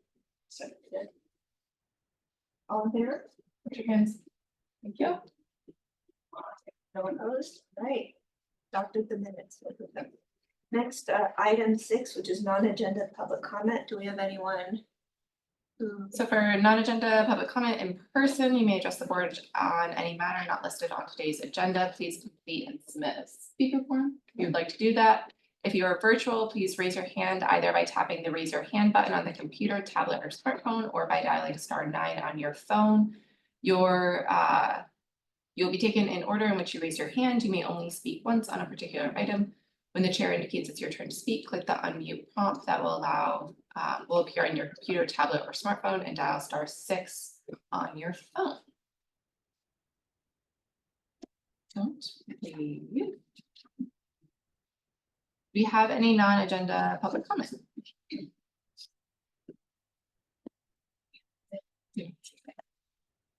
Item 7, unfinished business. We do not have any unfinished business. Anyone correct me on that? All right. Item 8A. This is we have 2 ad hoc subcommittees now. This is the first one, a report on our 2025 work plan priority goal.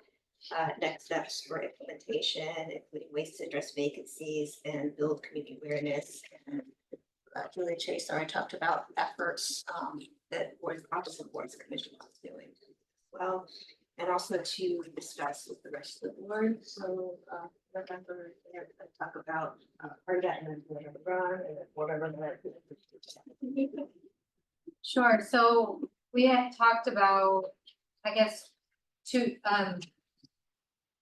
how to communicate the fact that the Resiliency Advisory Board exists and the activities that and the value that we provide to the community, and then trying to start a list of organizations in the area that would be good to reach out to with this message. So that's what we started. The other thing that we started was a list of events that are coming up. The first one being a bunch of the Earth Day events that might be good for us to start, creating, a little flyer or something in case any of us attend these events. We can start just getting the word out about vacancies, as well as kind of this like two-way street value that we provide to the community. I believe those talking points were posted, right? You said. Yes, and I can try some to my screen, I think. Are any city departments planning on attending any of these meetings?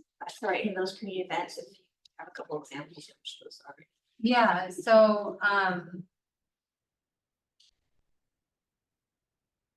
see if I have- I don't have it. Are these the ones? Yeah, so we found, what is that, 4 or 5 different Earth Day events. So I guess one of the, and will this be before or after we meet next, April? Your next meeting is the 17th. Okay, so they're all just right after that, which is kind of nice, but maybe all of us can look at these events and see, like, I know I might attend the one at Balboa Park. But we intend to have these flyers available. Maybe we could bring them to the next meeting. I think so for the flyer, thank you for drafting this. I do think that these will be required just to be run past our communications department to make sure they approve it. It looks like you might have looked at our style guidelines. I didn't. Okay, well, it looks similar. We have style guidelines that are text, font, color, all of that it should be consistent with, because it is reflective of the city of San Diego. So I can coordinate that with our communications department to have them review and make sure that it's, kind of in compliance. The other thing is we have a resilient advisory board email, so we'll update that. Not that I don't. And this one's more focused on the vacancies, right? Yes. Yeah, and so then maybe we could. And same for the newsletter and LinkedIn verbs, they'll come through the city's communications channels, but it's super helpful for us to have them drafted. So depending on discussion today, if there's any updates that you guys would like made to the text, they will then go to our communications department. Our Office of Boards and Commissions has their own social media as well that they run. They'll review it, make sure it's in line with all city guidelines, but then it's available for them to share out. So is it the thought that these flyers would be physically taken to the events that are listed there? For the events, yes, we also have a different list that we have just started, that would be more of an email outreach to organizations that we're all aware of. Yep. Email, I can deal with its electrons, but I'm thinking about physical copies of something. And then we get into all the questions about how we need a permit, who's renting it, and I'm wondering what the subcommittee, what your resolution was on any of those questions. Could be put in a stand and people could scan the QR code. I think that came up. Yeah, That makes a lot of we sense. would do physical distributions of flyers on like bulletin boards and certain places. I believe was a plan that we had mentioned, but for tabling like this, I can see it as like a flyer stand. Yeah, because typically at that event, they don't like a lot of handouts. People Sort of like- defeats the purpose. Right. Yeah. Julia, a quick question for the social media, would we be able to get a heads up and if we could repost them, I mean, would that be appropriate if it's just a typical repost, like, check out this, check this out? I don't know, we'd have to check. I know there are some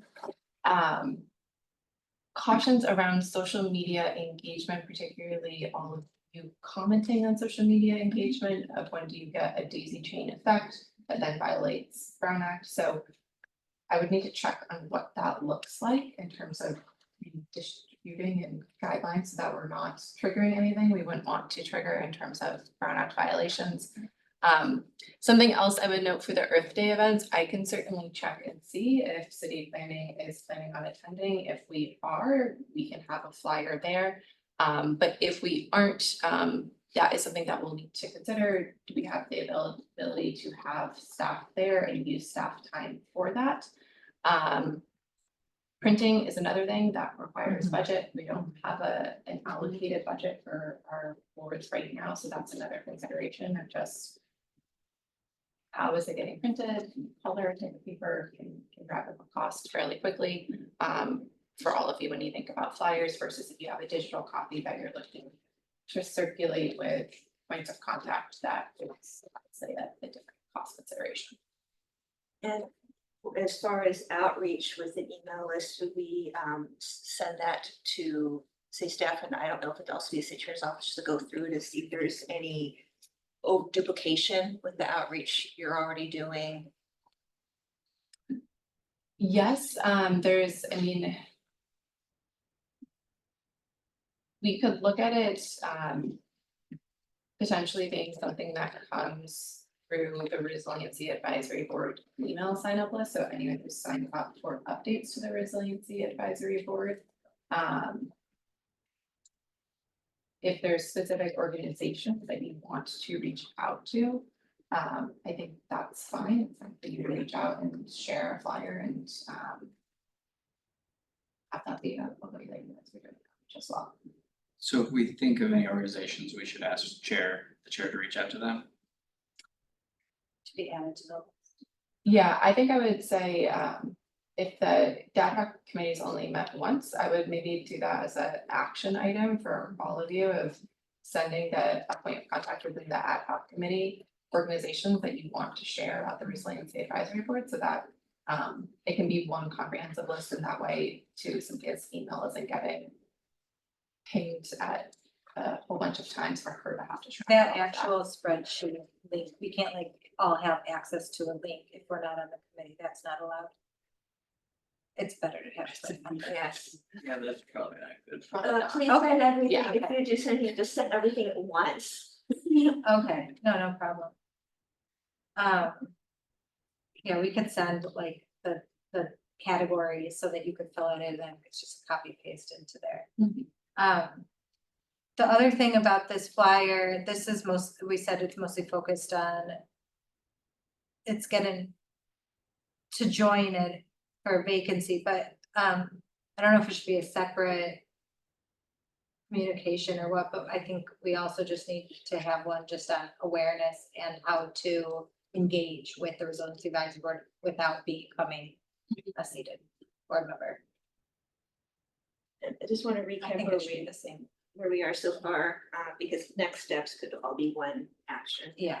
So build the outreach list with everyone sending everything all together to me within those particular categories, especially targeting those 3 districts. City staff will look at which, we'll check the events we have here to see which one city planning attending and the extent based on available resources, whether it's just putting a flyer on a stand, people walking by and anything like that.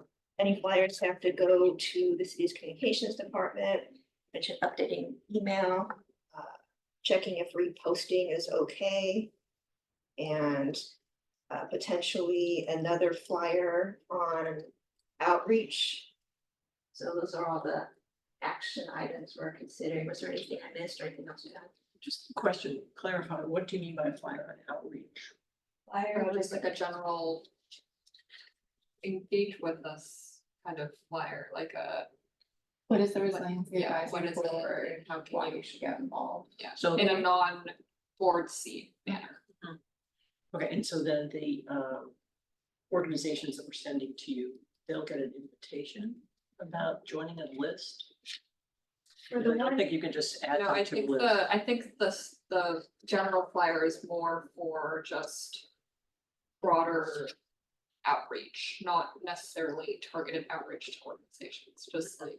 Broader awareness about Yeah. what the resiliency advisory board is.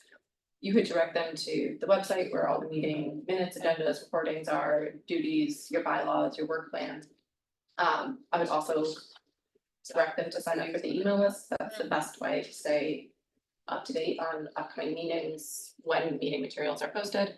I think it's a good idea. You guys are a new board.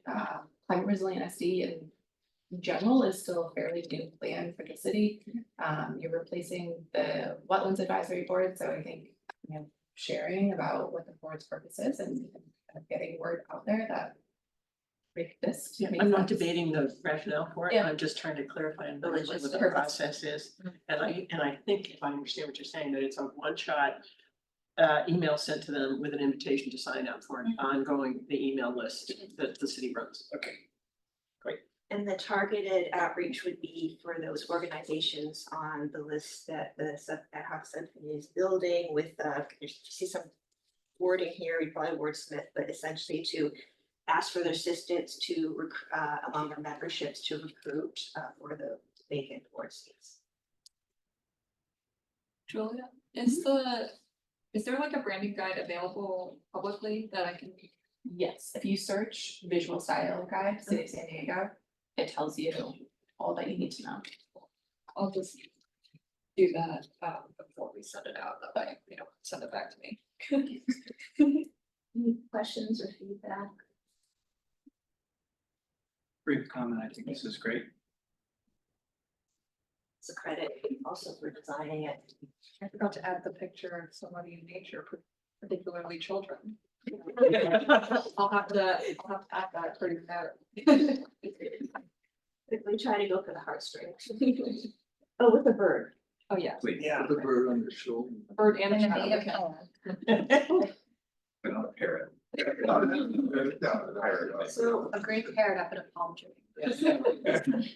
so this is an action item, so we would need approval for the board to follow all those items. If you would like, we're here to go through all of them, but we would need someone to take that motion.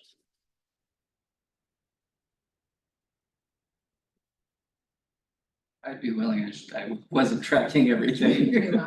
Yes, please read it. Also Okay, I helpful for have, us. the action items are to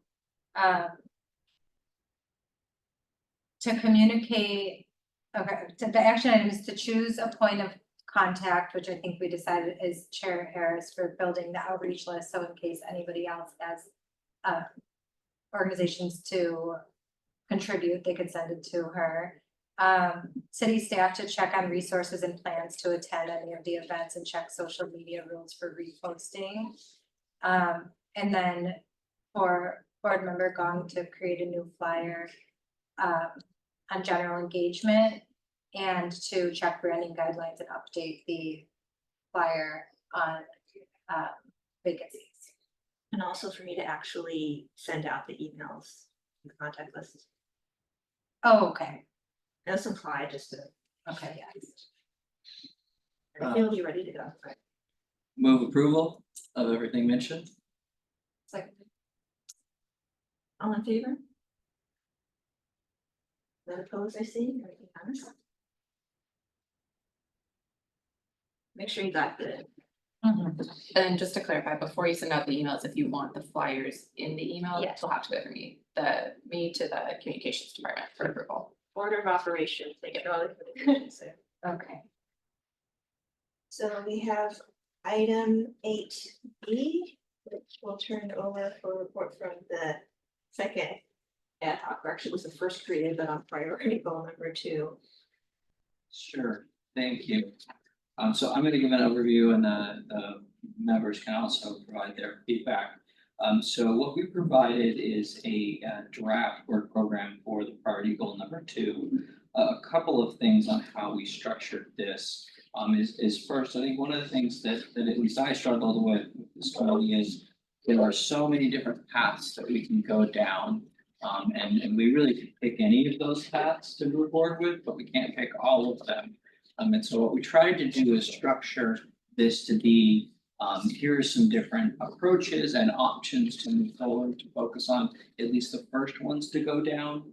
And so I put together a graphic that talked about really how is a logical way to think about how we can phase through this, looking at sort of fact finding presentations, the first phase, recognizing that that takes time. We had topics both overlap with this, but it took a lot of our meeting today.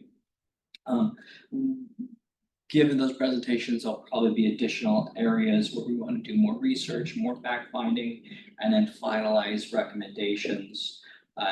Really putting into places as we're going through this, what is the format for decision making? Asking two questions. One is there enough information present to develop and or for recommendations to a final report? And then are there additional questions, presentations, and or guests needed? Going back to the work program itself, the first 2.5 or 1.5 page is the approved work program for the overall Resiliency Advisory Board. The only change is adding a column or what's the implementation approach for those objectives and actions. The quadrant approach is what Stan had presented on last time to really help the lens and kind of look at the different areas. And then really the new thing that we're looking for feedback on and ultimately a recommendation is what are the recommendations for options and feelings of where paths that we should take forward. We had a presentation from fire and they mentioned it briefly today, the city's safety element. I believe the city planning department is as well attending the April meeting to present in more detail on that. But then there's several different items that we are thinking could be ways to go. The first, looking at what are the regulation framework, more detail into the state fire resilience mandates.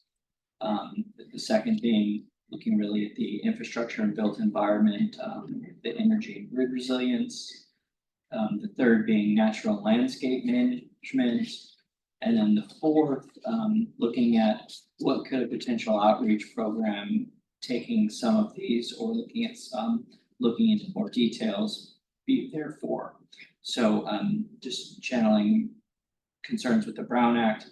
I think the ad hoc subcommittee we need to conclude our work with a kind of a finalized work program so that we can move this to be discussion of the full committee. But I know myself, I didn't feel comfortable picking one or any of these to be exactly what we need to dig into without feedback from the full committee. And I don't know if we have a hard stop at 3 o'clock, honestly, but I'd ask if Erica or Stan had anything else to add to that. I think you did a great job of summarizing that. I think, we had some good discussions to try and make this a little more succinct and beautiful, but ready to get the committee's input ahead. You do. Yeah, I would just echo, I think all of them from that, I think you guys have done a wonderful job. I would say as an ad hoc committee, I think you've lined it up really nice to be a place now for the whole board to decide kind of direction and what you want to prioritize with regards to this priority goal. As a logistics, we do have the room until 4. We need to be out of the room at that point in time. So if everyone can stay later, we have that time to extend the meeting a little bit if we need that room for discussion. But still be efficient. Discussion?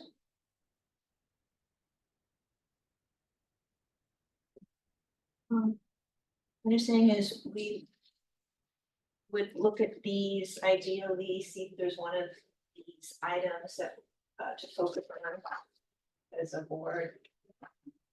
Or even further with what makes it scope there is. Yeah, I mean, I think that's what I'd recommend is that, and then if for some reason we magically finish it, we can always go back to the list and. Yeah, you don't have to choose one and then not come back to the other ones. If you guys are really efficient and you decide to look at energy and grid resilience and you feel like you've worked your way through that and have a recommendation following that, you could always come back to this work program and then select another topic area. There's, I think, a lot to dive into with each of the topic areas, so I think I would echo Eric's recommendation of selecting one first to focus on, and then you can always come back. Anyone can have, like to propose one of these? Or to- Yes. A question for discussion, I think. So from the information that we got from the fire and rescue staff that were here, I did not hear any particular ask from them about what in relation to these ideas or anything else they needed help on or community input on. I'm sure that there was some nuance there that I missed for sure, but did anybody hear them say this is what we would like from this board? I'm recognizing that we didn't get that out of the resiliency topic either. The nice specific, like, here's what you could do. But from the fire and rescue folks, is there guidance that any of us picked up about how we should prioritize our work? I basically did have a question about that because they were talking about the safety element. They sounded like they were really ready to go with the update as soon as the zones released. So I guess my question is that, to me, that was the number one priority, was to make sure that the city was, complying with the requirements there. And if they've got it nailed, then that's what let's think down to. But I didn't get a clear sense from, we didn't ask that question explicitly, they didn't address it explicitly, they just kind of went right over it. I can speak quickly to that, and our city planning team that is coming at the April meeting to present on the other bills that were requested can speak more in depth to it, but city planning has been coordinating closely with our fire department on updates to the safety element, along with coordination with the state that needs to happen for their review. We are just waiting on the updated layer for that. Our staff will have more details that they can share in the April meeting, but in terms of, whether or not that is something that is actively moving forward, the answer is yes, it is. One follow-up question on that. Into this, the community risk reduction division, do you have a sense of how large that is? Because I did get something like 45,000 Canyon Rim homes. Yeah. I believe they had staff number.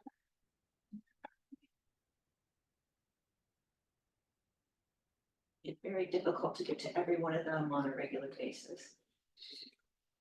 This is their overall staffing level. I do not know that this is broken down to that specific division.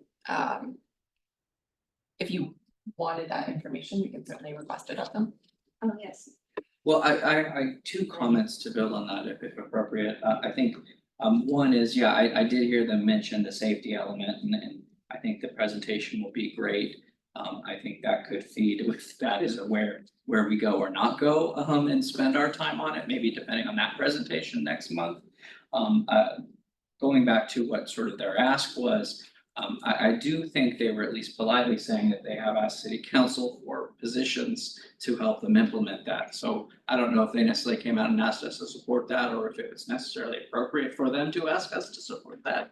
But it seemed like that was an ask and something that is reasonable given the environment that we live in, as well as some of the changing regulations. I also felt like an ask without really asking was just informing whoever we can about the fire safe consoles. Because it seems like that's a huge value to them. It's like a proactive approach to the community themselves, so. That's something we could do. Yeah. Well, first, Andrew is there. As you were saying that out loud, I remembered that they did, the fire chief did say he had questions and could not handle ADUs. Yeah. And that was something else that he left unanswered. Not that he asked for help in particular. There's something that he highlighted. The presentation we got today, I think fit in very well with our outline. Very well done. And one of the concerns we talked about today was whether or not there would be outreach to parts of the community that don't have fire protection. And how could we help with that? Well, we heard today that they started 10 new councils. You know, it's amazing development they've done. They didn't ask for help, but they are definitely approaching it in a way that we were concerned about, or at least they're addressing concerns. So to me, it's kind of like we kicked off this process of looking at this already by what we did today. And so the question is, what would we're going to do next with this topic? My sense is that it's going to be rolling out for the next few months. By maybe this summer, like July, there'll be an active program to reach out to where people living in various parts of the community can get assistance. That might be something to revisit at a later date, saying, how is that going? That was the part I tried to write down. There's this implementation of the new maps and really regulations that have been on the books but not really done much with. Is going to impact the community. So there'll be somebody asking questions later on when they get enough publicity that people realize that it affects their home, their neighborhoods. Yeah, I don't wanna, you know, if you wanna comment back to Stan, I kind of have a different point that was worrying me out of the presentation today. It feels to me like a lot of the wildfire management activity is aimed at, you know, the wildland urban interface, the WUI areas, single family homes out there. I haven't heard anything about, or very little about, is what happens with multifamily housing and what happens in more urbanized areas. You know, we're talking a lot about doing infill housing and building inside communities. I'm also aware that as a resident in Little Italy, I'm right at the end of a high fire threat district. It's called Balboa Park and Maple Canyon, and there are denser areas that we don't tend to think about.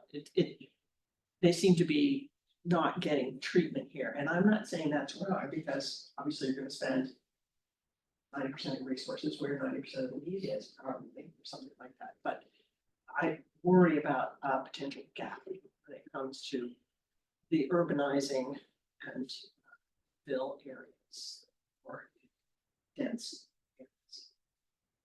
Yes. So I was gonna hold this till the end, but going with some of Andrew's questions about subdivisions and what's the process for that, it occurred to me that I don't have a great grasp of sort of where are the future subdivisions of the city of San Diego. I mean, the growth I see is a lot of infill, and I think that's a good thing. I support that from a policy perspective.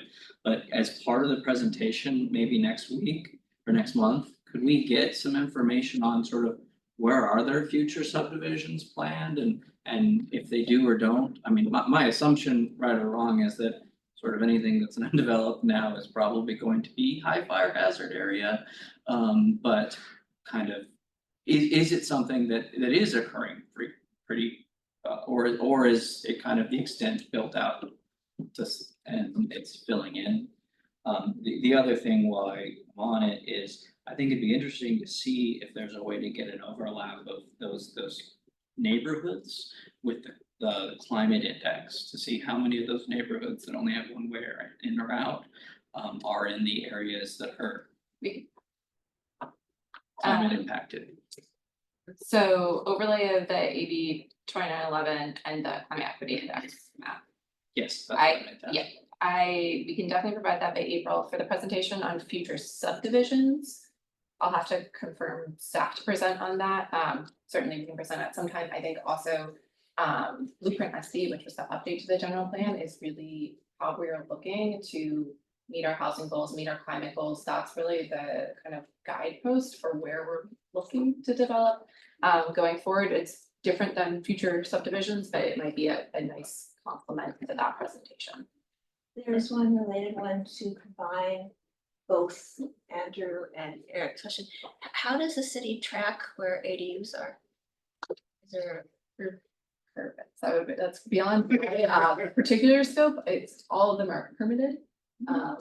you do a Casella map? probably remap has for it out. Yeah. That will be Resella in our development services department. Because it was mentioned too, that he could, that they could not look at the parcel, which parcels had a new, ADU, et cetera, in terms of whether it meets that over 30 residents.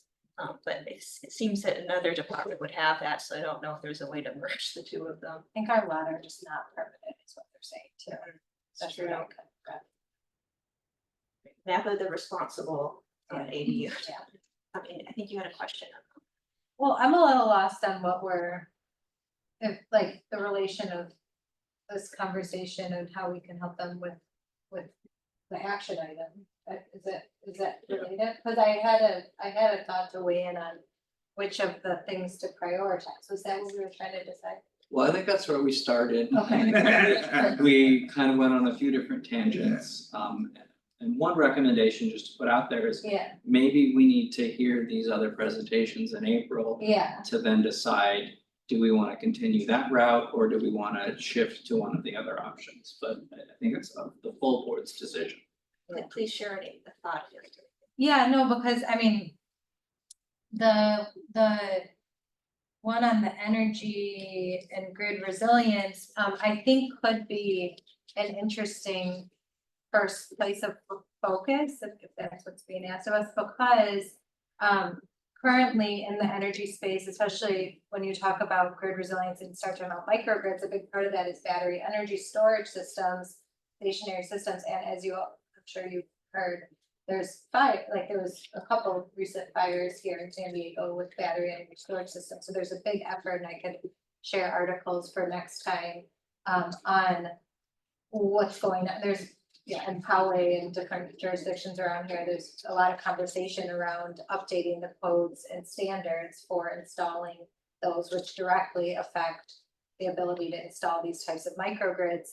And I think it's a different team with the San Diego Fire Department that spoke at a bunch of the Clean Tech San Diego events recently on that subject specifically, that kind of like reviews the battery energy storage and some of the energy technologies being installed. So I just felt like it's a very current issue, like happening now, and it kind of does parlay on like everything else we're discussing. So I just wanted to throw that out, that might be a first good focus. Do you want to make a motion?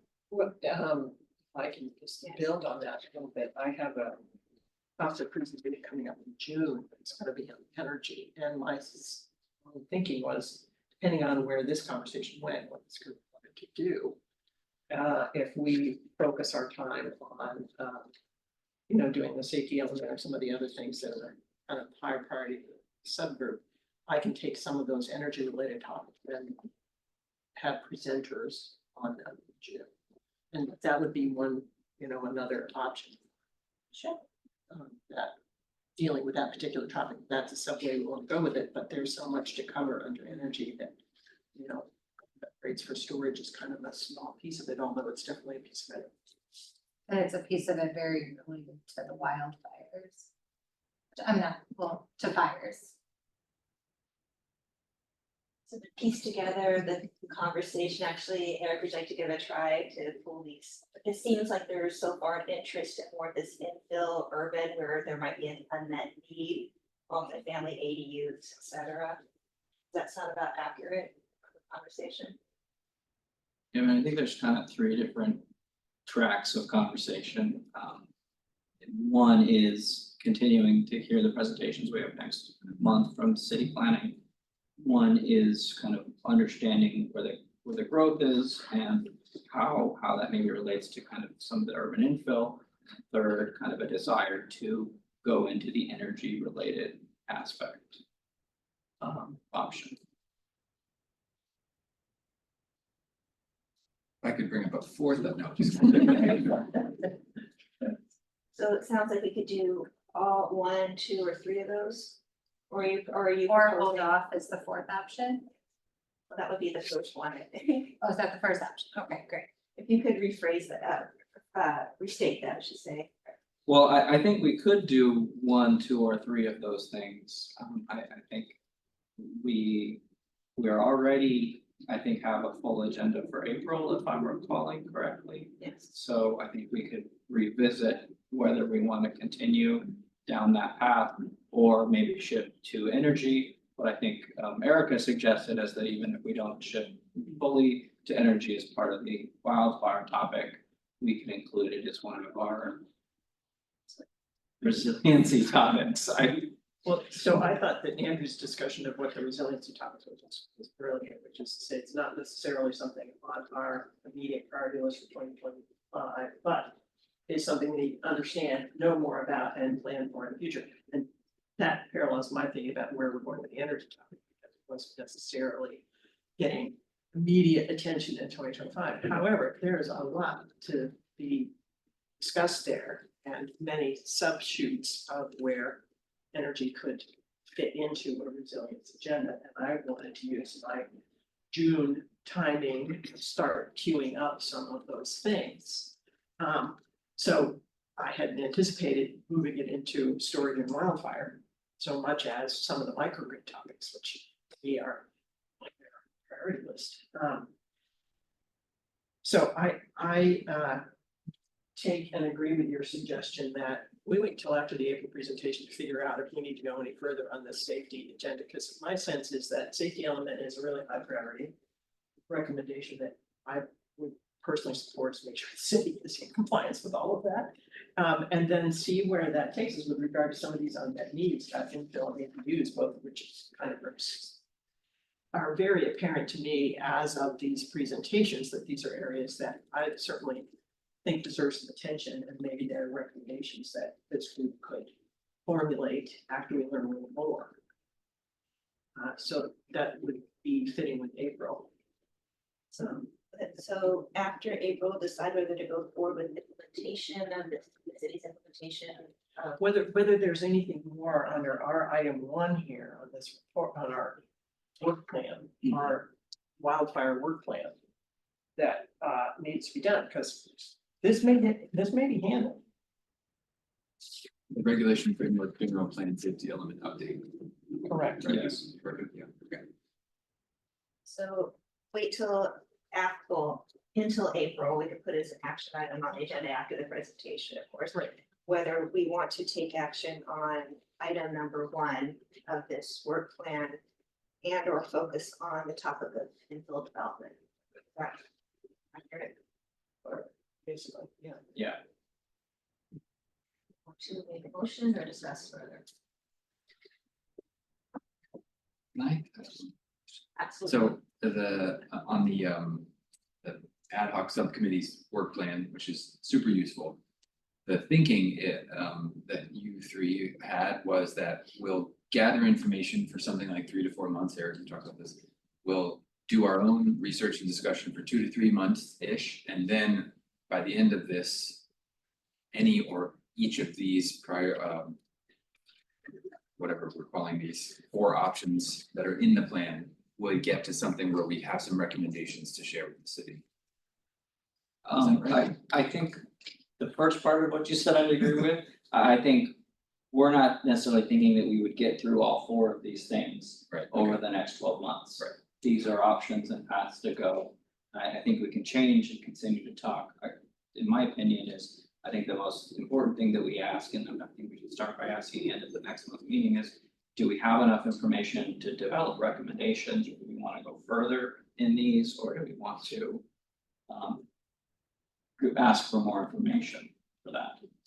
Because isn't it our objective to have a report at the end of the year that could have recommendations in it? Yes.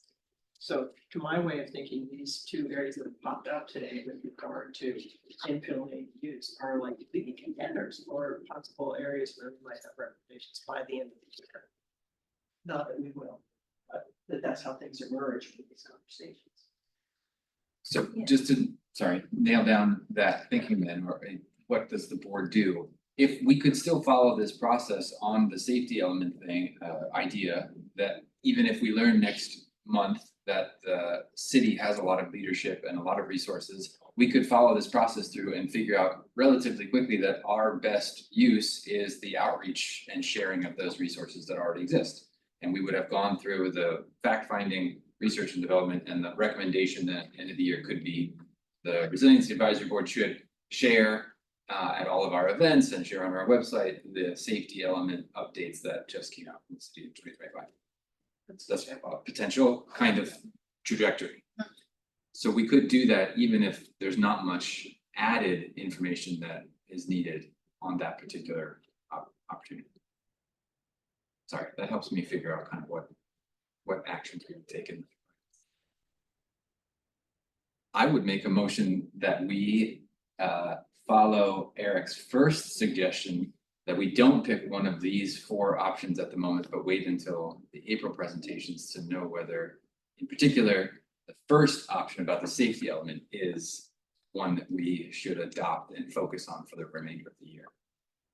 Or how we should focus on it for the remainder of the year. We have a motion. I'll second. Motion and second, so that's Board Member Meyer made the motion, Board Member Williams seconded. Should we have that? Do you have the wording? Second. I said, the motion is to wait until April for the staff presentation to decide on the focus for action item. Or what's it called, for number. For priority goal number 2. To decide on the focus, especially on whether or not to focus on number 1, which is the safety item. And possibly the infill, is that added in there? I didn't say that. Okay. No, we'll just leave that. As But it is. yeah. Are we ready to vote? All in favor? Right, unanimous. Or the only one thing. So now we get to item 8C, which is our primary goal. And this is to discuss priority plans and projects that are already within the board's jurisdiction that have already been approved or now in implementation. And to select up to 3, so it could be 1, it could be 2, it could be 3. And everyone sent in their own prioritization to help focus the discussion. So we have 2 that have 4 so far, but I'll just go over it quickly, which is Climate Action Plan Strategy 5, and then Biodiverse San Diego. 2 that have 3 folks who prioritize that, which is Climate Resilient San Diego and Pure Water. Urban Water Management Plans had 2, and then 1 each for Danza Natural and Choice Creek Master Plan. And the other items, urban forestry, water conservation, the environmental justice element, and the wildfire risk prevention. Do you have any recommendations to make that one of our foci? Open it up to discussion if anyone would like to talk about which thoughts on which we should prioritize.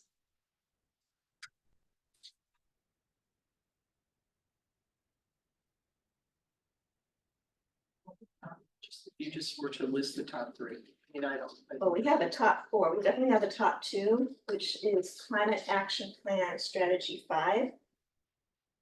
And then the other one is Biodiverse San Diego. So, and we don't have to choose 3, 1, 2, or 3. And then the next 2 tied are Climate Resilient San Diego and Pure Water.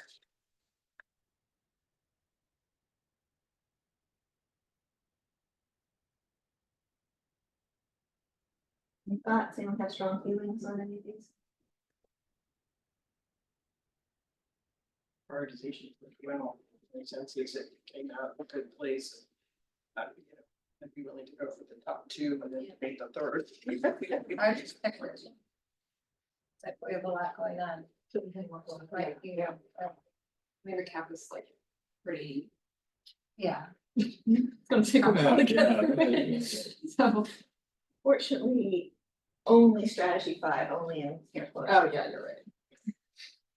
The thing I'll note, so one of the supporting points under the cap request for priority. Strategy 5 is technically not our energy strategy, so strategy 5 is resilient infrastructure and healthy ecosystems. It's looking at our wetlands and riparian habitat goal, our urban canopy cover, and our pure water project. Energy is strategy 2, I believe. We could still request to focus on energy within it. It would just be more of a technical cap strategy 2 versus cap strategy 5 that we were focusing on. Is there an interest to focus on strategy 2 of the climate action plan, just strategy 5? And I say both because you made a point, Jamie, about the size of your plate, but still open for discussion. Well, what was the second one? The biodiverse, what's it called? Biodiverse San Diego. That includes our multiple species conservation program and our vernal habitat conservation program. She just heard a little bit about. Yep. Right. I'm just wondering if there's a lot of, from your point of view, is there a lot of overlap between 5 and the biodiverse San Diego? There's a little bit when you look at some of the wetland and riparian habitat goals. Although I would say they're fairly distinct in that for strategy 5, we're really looking at creating new and restoring habitat. Our vernal habitat conservation program and MSC multiple species conservation program are really conserving and protecting existing habitat. The cap goal is how are we protecting and creating new habitat that's going to have that seed restoration benefit. So I think they're a little bit distinct. And kind of their driving purpose, I would say. So the creating new and restoring is in the biodiverse San Diego area. I'm not sure. The biodiverse SD is our overarching conservation program. So it's looking at our open space area, making sure that we have habitat corridors, that we're thinking more holistically about what is that habitat that we need to protect so that our sensitive, our endangered, our threatened species are protected. Our cap strategy 5 is looking at where there is alignment with our resilience goals that provides mitigation benefit and a resilience benefit. So things like urban tree canopy, restoring wetlands, our pure water program have both, and so they're included within that goal. That said, it's not the only resilient benefits, right? Like when we think about energy, we know that there's a lot of overlap between our mitigation work and our adaptation work with regards to the energy system. So it's just which strategy is it housed under? My original thought was I don't like it because there is overlap, but the more I think about it, I kind of like a pretty solid focus. And it sounds like we could do more in a year, but realistically, we've got a lot going on and this is gonna be a year of a lot of information gathering, which I'm loving based on Andrew's first one, how these are going. We're learning a lot, which is gonna give us an ability to inform and advise how we're, educated. So I kind of like the overlap there as like kind of a very focused year, yeah. Really move into the energy area more succinctly at the end of the year and focus on that more quickly. Yeah, and I think if we do get into energy, it's like, if there was a Venn diagram, it's like there is energy impacts on these things, but kind of like having this lens on and then seeing the energy and the water stuff and how it impacts that, I think could be really, really cool. There's a lot of intersection of these things, but having that as our main focus, I think we could get a lot accomplished. Yeah, thoughts on that? And the ones in table A, we're getting anyway, right? That's they're given. They are coastal resilience master plan, you are definitely going to have a presentation on next month. The Mission Bay 10-year plan PIR is slated to be available for public review over the summer. So that's something that I can look forward to. I know Andrew's interested in that one. Our natural resource management plans, that would be Mark's team. They are currently working on updating, I believe, 3. And so that would be something that would come to you as in info item, most likely first, we, I think, have a broader presentation too, just on what is the work and what is the value of those plans. And then brush management, that there are some potential contracts that may be going forward later this year. With some of our departments that do brush management, and those will come to you as a kind of awareness and or action item. I'll add, that there was some confusion where the ones that are definitely coming before us or would definitely come before us or mixed with the rest. So the ones, table B, not B, lists the ones that have already been approved are in implementation right now. I would just note brush management is a much wider topic than what I anticipate might come forward to you is a singular contract for one of our asset managing departments that does brush management. So we have different departments that do brush management on their lands that they manage.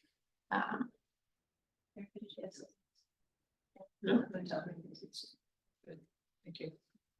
If we decided to go forward with the first two plans only, would there be opportunity for us to, if we like finished faster than anticipated or with extra time remaining or whatever, would we be able to revisit this and choose more plans, I guess? What is our decision as a board? So yes, sorry. Because I agree with Jamie that I think having a focused sort of overlapping focus on these two plans would be a good way to move forward as a start. Makes sense to me. More discussion or anyone to make a motion? I'll make a motion to focus on CAP strategy 5 and biodiverse San Diego for 2025 work and primary goal. Second that. More of course. Motion on the table, all in favor? Who's unanimous? You're well organized for this. A question for you, Julie. We will likely have a packed agenda for next month as well. Would it be possible to arrange any presentations on one or the other for May?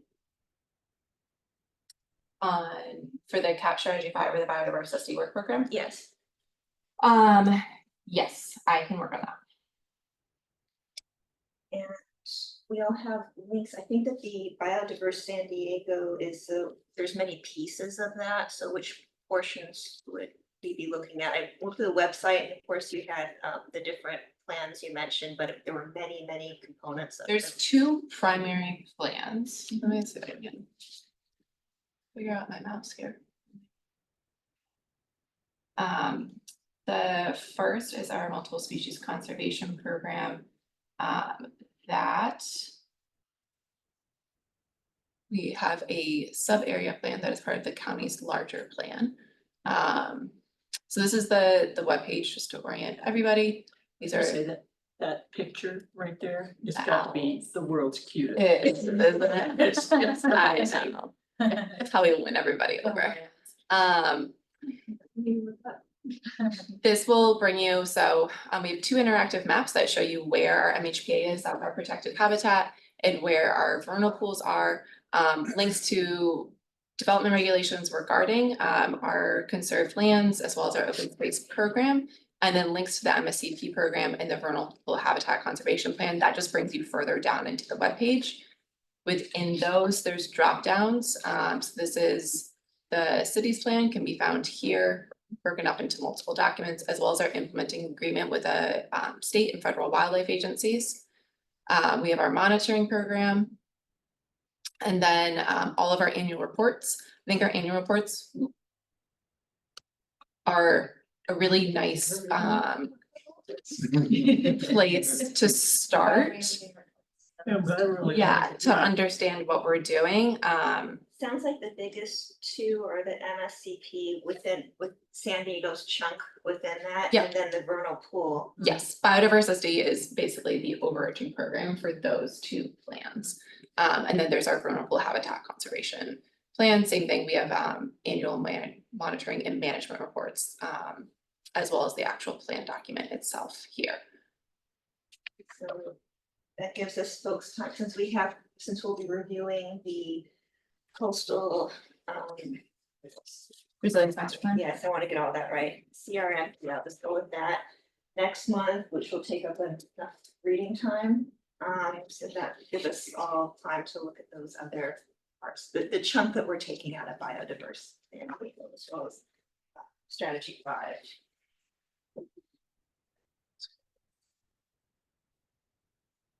Moving on to item 10, which is, well, we went over some of that just now. So it's about May, there's a potential to have a joint meeting with either or all of the Climate Advisory Board, Community Forest Advisory Board, and the Mobility Board. I understand there'd be quite a few logistics that we would have to take care of, and whether this would be part of our regular meeting, but we're going to be talking about these items in May. It could be a separate date that works best for everyone, or it could be different month. Actually, Julie, anything you want to talk about in terms of logistics and planning? Yeah, so in terms of facilitating it, all of the boards obviously are Brown Act requirements. And so if you are going to do a joint meeting, the chairs should be coordinating and just CCing the staff liaisons, so that the staff liaisons make sure we have staffing capabilities to be there, and then also most importantly, make sure that we are doing the correct processes in terms of noticing the joint meeting. But we are certainly happy to support that.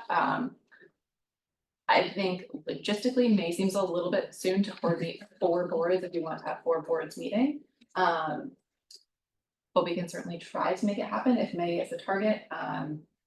If not, we can find a date as well. I'll get in touch with the other. Well, my comment was, isn't an option where we have our regular May meeting and then we have an additional special meeting for that? Is that what you're proposing, or we're proposing converting the May one into this? Because the other 3 might also say, use our time.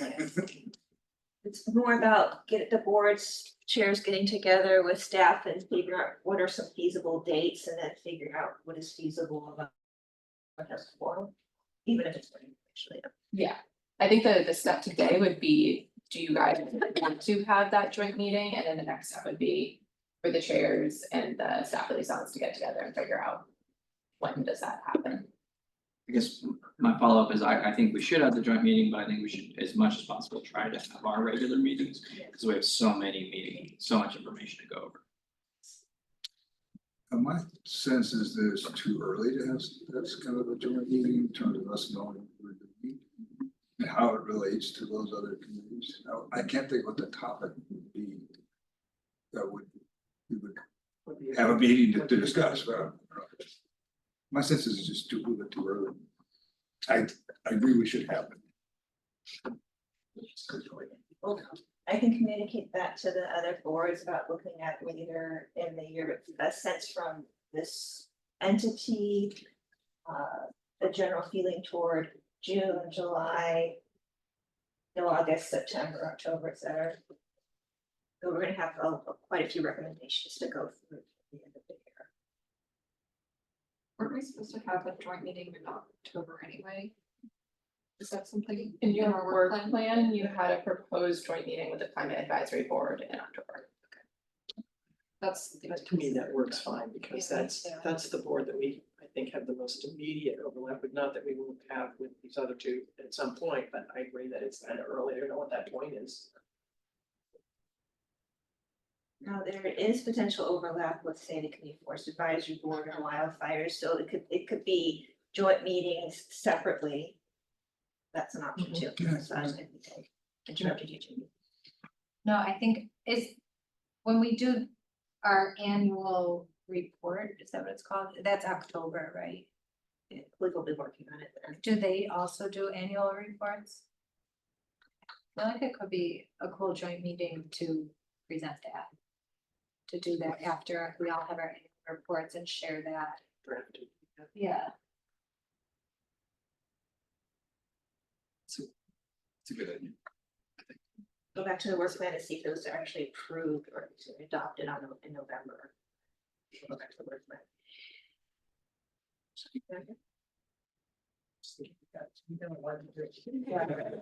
Like, need coordination makes a lot of sense when we're both working squarely on the same things at this point. There's an informational reason to have a meeting jointly with them. I don't have a clue what they're doing, but could accomplish that by listening to one of their meetings. I think something that comes to mind for me when I look at those boards, from where I sit, is as both the climate action plan and the climate resilient SD plan are updated, those plans touch a lot of different focus areas for various boards. So the climate action plan has implications for mobility, for forestry, for climate advisory, and climate resilient SD. When those plans are being updated, that might be a nice time to have all of those boards together because there's a nexus there of interest in the specific topic area, which I think Erica is a little bit of what you're speaking to. Kind of when we're all focused on something, it makes a bit more sense to have everyone gathered. Do you or does anyone have a sense of what the current status of the climate action plan is? Are they working on an update? We are looking to update both the climate action plan and climate resilient SD plan to start that work within the next year or so. So it's not immediate. So sometime before the end of 2025 or within 12 months? I would say within 12 months, either 2025 or 2026, that the payoff to that work would begin. Would it be a good opportunity to have that joint meeting very early in the process to get us a sense of what the scope of the work is going to be, almost like an RFI, just. It's like January. Good time. I'll make a motion to have a joint meeting. When there's an opportunistic time to do so, either when the annual plans are being adopted or when there's a relevant plan that is relevant to two boards is up for review. I know that's vague, but I think we need to be more opportunistic about Seems, yeah. Policy. it. I don't know that we need an action on it. Well, we need a motion to either meet or not meet in May, right? This is not so much an Oh. action item 10. However, one thought is to revisit this in a couple months and see where we are. Yeah.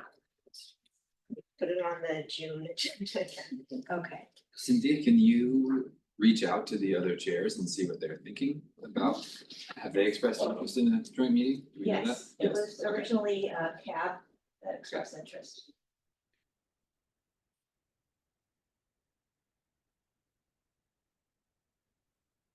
Action item for me, which I could get right for May. Can I just ask Julie a quick question? How long do you anticipate the update process to be? Are those a couple of years, 12 months?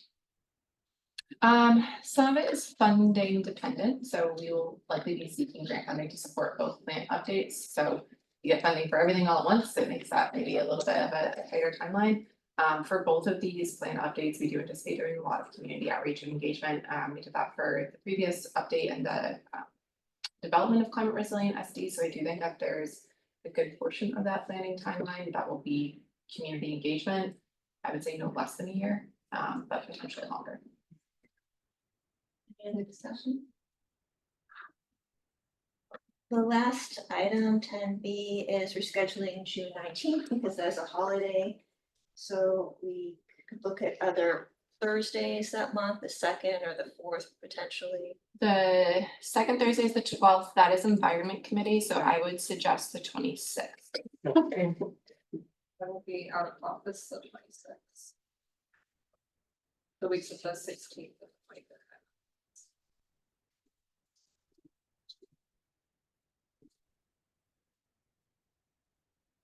Here's, we want to make sure we have a quorum. Yeah, 26 works for me. Mine's right. 26 months ago. I can make the 26th.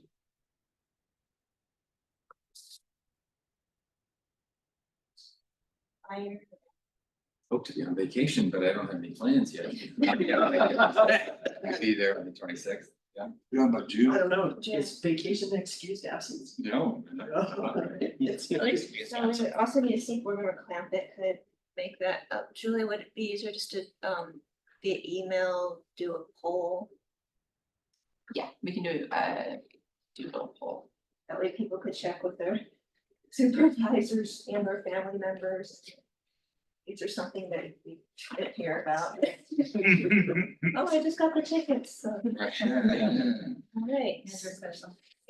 Yeah, quick. It's item 11, which is adjournment. It's adjourned. There's one more item. This.